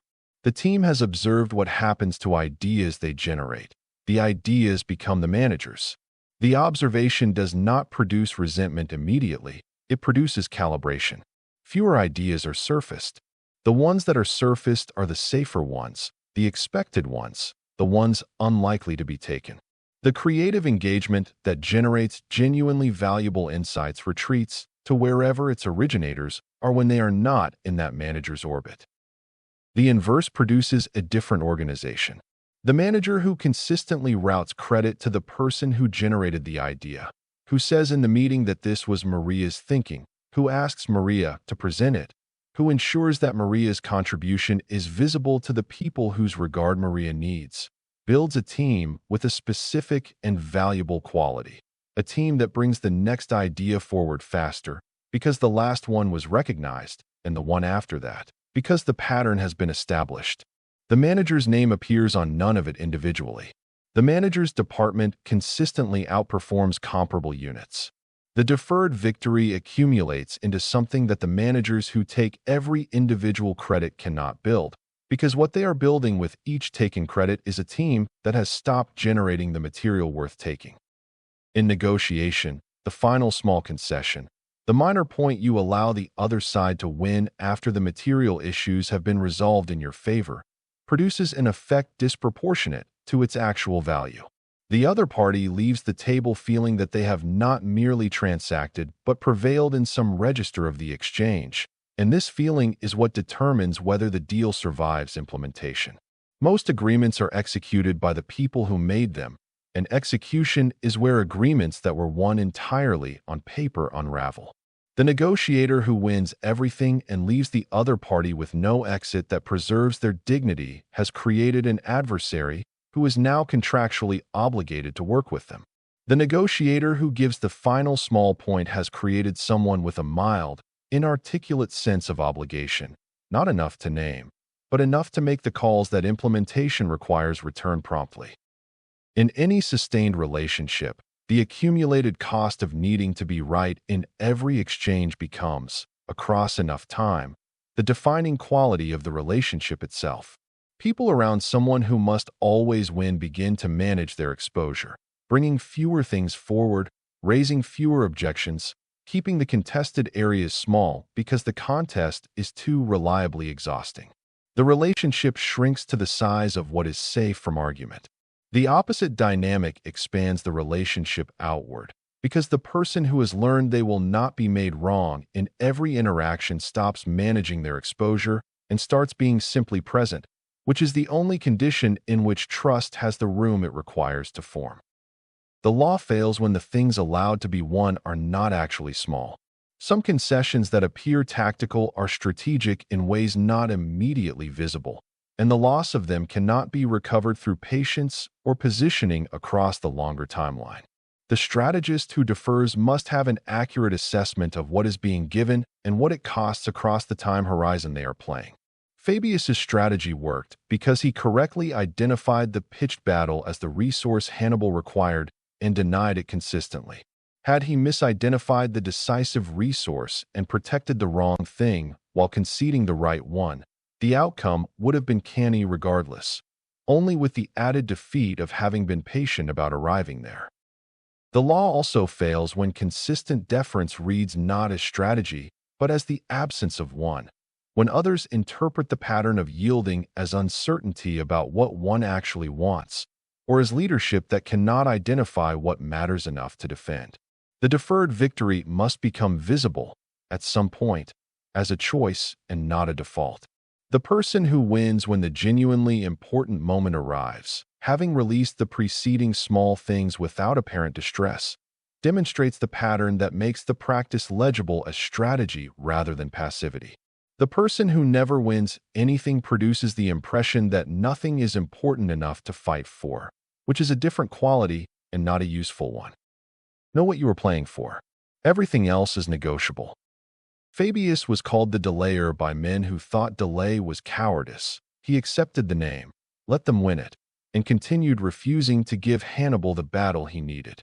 After Cannae destroyed the legions that replaced him, the name stopped being used. The person who knows what they are playing for can afford to lose everything else. Chapter 14. The Law of the Returning Tide. What you send out comes back amplified. Florence, September 1433. The Albizzi faction, the oligarchic coalition that had governed the city in competition with the Medici for a generation, arrested Cosimo de' Medici and had him imprisoned in the bell tower of the Palazzo della Signoria. The charges were political, the evidence arranged, and the preferred sentence among the faction's more determined voices was death. What stood between Cosimo and that outcome was a single man, Bernardo Guadagni, the Gonfalonier who presided over the proceedings and held the authority to commute the sentence. Guadagni had a history with Cosimo that predated the trial by years. When Guadagni had lacked the funds required to serve in the city's highest office, electoral participation demanded a minimum tax payment. Cosimo had quietly arranged to cover the difference. Not as a transaction with explicit terms, not as a favor to be named and held, but as the ordinary movement of a man who had spent 3 decades sending resources into the lives of people who might one day occupy positions that mattered. He had done this consistently, across dozens of people, in dozens of forms, and he had kept no ledger visible to anyone. Guadagni commuted the sentence to exile. Cosimo went to Venice. The Albizzi had won. They had driven their most dangerous political rival out of Florence with the full apparatus of Florentine law behind them, and they had done it cleanly, without martyrdom, without provocation of the city's sympathy. What they had not calculated was what Cosimo had sent out over the previous 30 years. The commercial networks that ran through Medici banking relationships across Europe began to deteriorate. The scholars and artists who had centered their intellectual lives on Medici patronage found the patronage gone. The merchants, the minor nobles, the guild members who had received, across 3 decades, the accumulated weight of Cosimo's attention and generosity found in his absence that the absence was structural, that what he had sent out had become, without anyone having planned it that way, the load-bearing element of what the city needed to function. 1 year later, in September 1434, Cosimo returned. He had not come back by force, or by bribe, or by any direct action of his own. He returned because Florence had spent 12 months discovering what it had sent away. The Albizzi went into permanent exile. They had won every argument in the hall and lost the only argument that mattered, the argument the city made, quietly, by deteriorating. The previous 13 laws share a structure that runs against the instinct of anyone who has ever struggled for position. The instinct, the one that fills the imagination of every person who has watched someone more powerful than them exercise that power, is that influence is extracted from the environment by force, cleverness, or the accumulation of individual victories. You take it. You win it through competitions with a score. You protect what you have accumulated and attack what you don't yet hold. The history of these laws is the history of how reliably this model fails across a long enough timeline. The mechanism that runs beneath all 14 laws and connects them is the compounding nature of what you project into the world. The return on what you send out is not immediate, and it is not proportional in the short term. It is proportional across decades, amplified by the network through which it travels before it returns. The person who sent out contempt in 1807 received it back in 1814, multiplied by the number of people who had been present and spent the intervening years preparing the response. The person who sent out generosity in 1403 received it back in 1434, multiplied by the number of relationships that had been quietly constructed around it. This is not mysticism. It is the mechanics of reputation and compound interest, operating on the timescale most people decline to use because it requires patience and because patience feels, from the inside, like nothing is happening. Nicholas Christakis and James Fowler's research on social network contagion documented that behaviors, emotions, and health outcomes spread through networks to 3 degrees of separation, to the friends of your friends' friends, to people you have never met and will never meet, through pathways you cannot trace and would not recognize.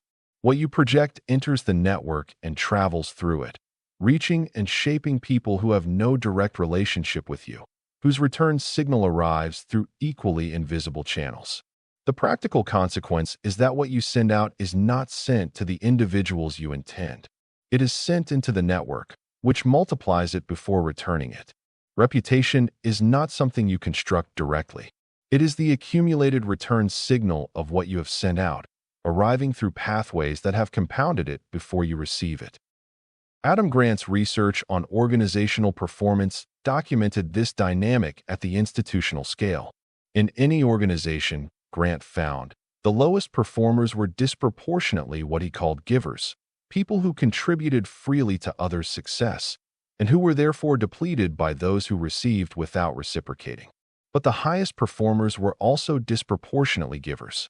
The difference between the two groups was not what they sent out, but their accuracy in selecting where to send it. The givers who excelled had learned to direct their generosity toward the network nodes where what they sent would travel furthest and return amplified, toward the relationships where the investment compounded rather than the relationships where it was simply absorbed. The compound interest model completes the mechanism.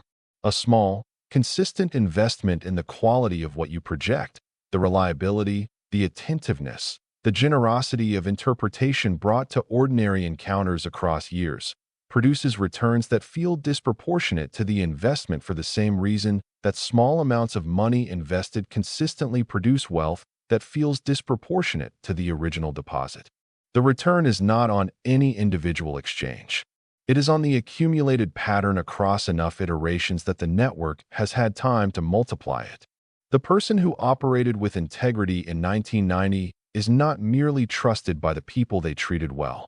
They are trusted by everyone those people have spoken to, and by everyone those people have spoken to in turn, and the trust has ceased to be a collection of individual relationships and has become the quality of the environment they inhabit. That quality was built by compound returns on what was sent out, and it cannot be manufactured by any individual tactical choice made the moment the need for it is felt. The Medici patronage system was not charity, and it was not art for art's sake. Cosimo de' Medici funded Marsilio Ficino's translation of the Platonic dialogues from Greek manuscripts retrieved from Constantinople, a project that would take 20 years, established what became known as the Platonic Academy, commissioned works for public spaces, and extended credit across the Florentine social spectrum with terms calibrated to the recipient's actual capacity to reciprocate. He did all of this with the deliberate intention of a man who understood that what he sent out was an investment in an obligation network that would produce, over decades, a return no single transaction could approach. What returned was not merely goodwill. It was the identification of the Medici name with Florentine intellectual and civic life so complete that attacking the Medici meant attacking what Florence understood itself to be. Lorenzo de' Medici, Cosimo's grandson, extended the pattern into its most consequential form. He brought Michelangelo into the Medici household as a teenager, educated him alongside his own children, and gave him access to the Medici collection of ancient sculpture that existed nowhere else in Europe. What he sent out was an investment in a young man's formation. What returned was the Sistine Chapel ceiling and the Pietà, two objects that made the Medici name permanent in the record of civilization. Lorenzo had not calculated this specific return.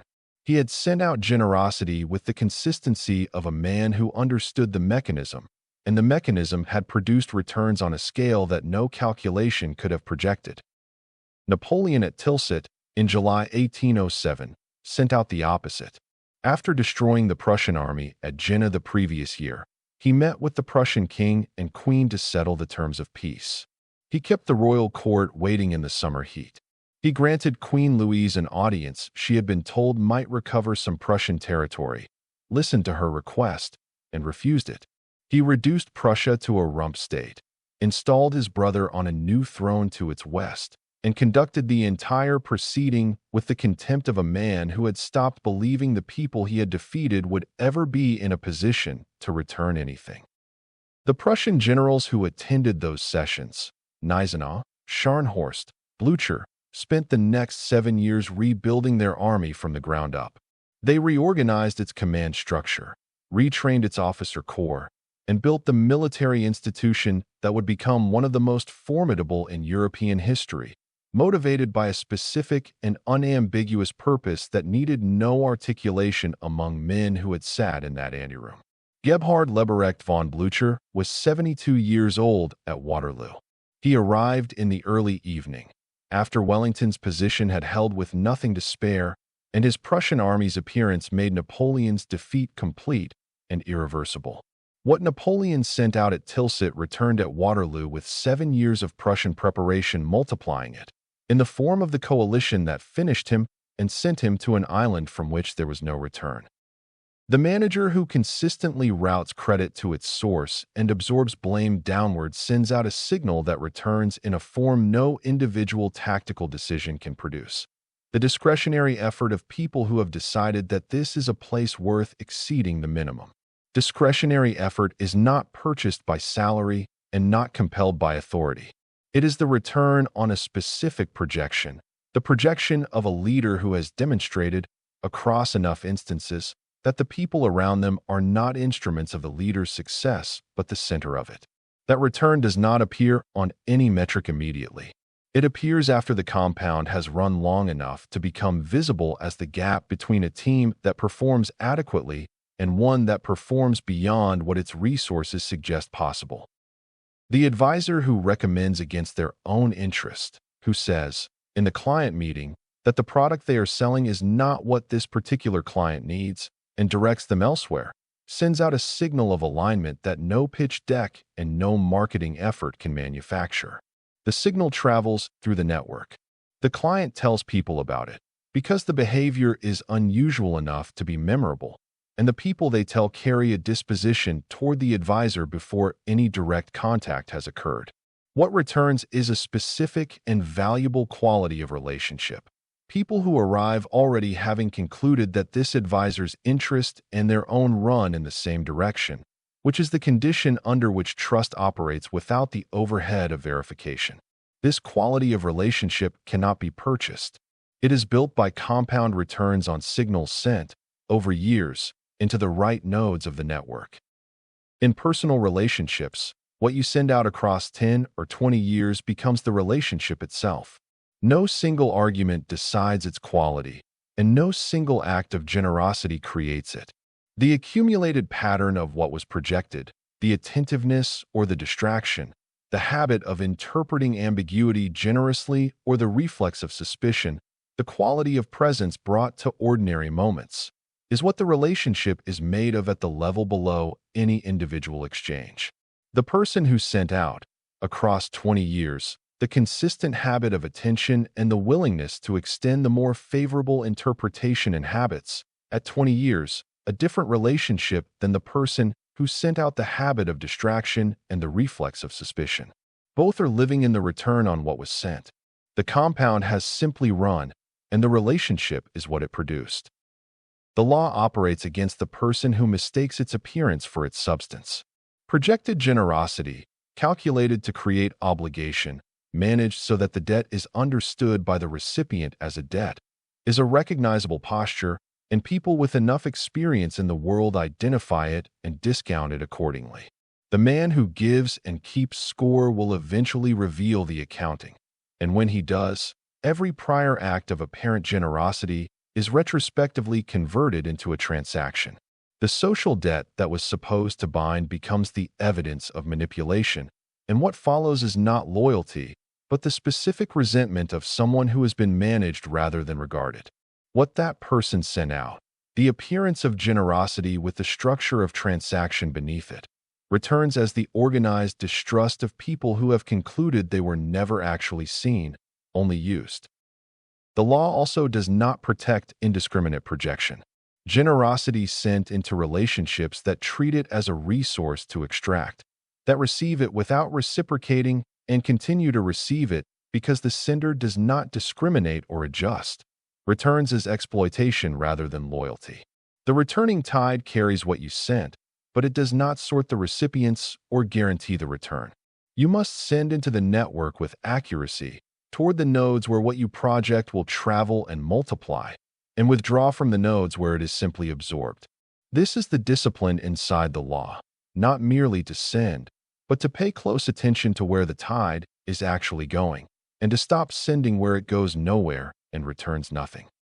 Cosimo de' Medici was expelled from Florence by men who had won every argument, and spent the next year in Venice while their city discovered, in his absence, what they had sent away. Napoleon stood at Tilsit with the most powerful army in Europe and sent out contempt, and what he sent returned to him at Waterloo, amplified by 7 years of Prussian preparation. What you send out is what, eventually, you live in. Closing. The instinct, when something is wanted, is to reach for it. When something is threatened, to defend it. When someone disagrees, to argue. When resistance appears, to push harder. When power is available, to display it. These instincts are not weaknesses. They are the operating system that evolution built and experience reinforced. The responses that worked, at close enough range, often enough to calcify into reflex. The problem is not that they are wrong. The problem is that they operate in the wrong dimension. They are designed for the immediate exchange, the short-term contest, the visible confrontation. And almost nothing that matters is won in the immediate exchange. Every law in this book exists in the space between the instinct and the outcome. The instinct says, push. The law says, release. The instinct says, be seen. The law says, withdraw. The instinct says, win this argument. The law says, choose which argument to win. The instinct says, take it. The law says, let it come. This is not a philosophy of passivity. It is a philosophy of precision. The recognition that force applied without understanding the mechanism produces not movement, but resistance, and that resistance, once entrenched, is more expensive to overcome than any advantage the force produced. The laws are not tricks. They are descriptions of how human beings actually respond, as opposed to how fear and ego expect them to respond. Charles Maurice de Talleyrand-Périgord served 6 governments across 50 years and outlasted all of them. He served the Ancien regime, survived the revolution that destroyed it, served the Directory, served Napoleon, and when Napoleon fell, was present at the Congress of Vienna shaping the peace that remade Europe, representing the monarchs who had defeated the emperor he had most recently served. He died in his bed at 84, in 1838, having been denounced as a traitor by every political order of his lifetime and having outlasted every political order that denounced him. He did not last by being stronger than his opponents. He lasted by never becoming the thing the current was moving against. He gave things away before they were demanded. He reflected back to every ruler what that ruler most needed to see. He withdrew before the moment required defense. He planted ideas in rooms through people who did not know he had placed them there. He let others win the arguments that had already been decided in his favor before the arguing began. He kept his composure when men around him were losing theirs and giving away, through their reaction, everything they held. His contemporaries could never fully explain why he survived when so many others did not. He appeared to have no fixed position, no consistent loyalty, no principle he would not sell. What he had, in fact, was the rarest and most durable form of clarity, a precise understanding of what he was actually playing for, which was not any particular regime or any particular argument, but the long game of a man who had decided that the most important variable in his survival was never to become the obstacle the current was designed to break against. The person who replaces the instinctive operating system with this one does not become less ambitious. They become less visible about their ambition. They do not want less. They want with more patience and more precision. They do not stop competing. They stop competing for the wrong things in the wrong moments at the wrong cost. The transformation is not a softening of purpose. It is a sharpening of it. The recognition that the instrument of your will is not your force, but your understanding of the forces already in motion, and that the most powerful thing you can do, in almost any situation, is place yourself correctly relative to what was already going to happen and be there when it arrives. This is what the 14 laws describe, not 14 techniques. One architecture expressed 14 ways. The person who has understood it does not need to force the world. The world moves toward them.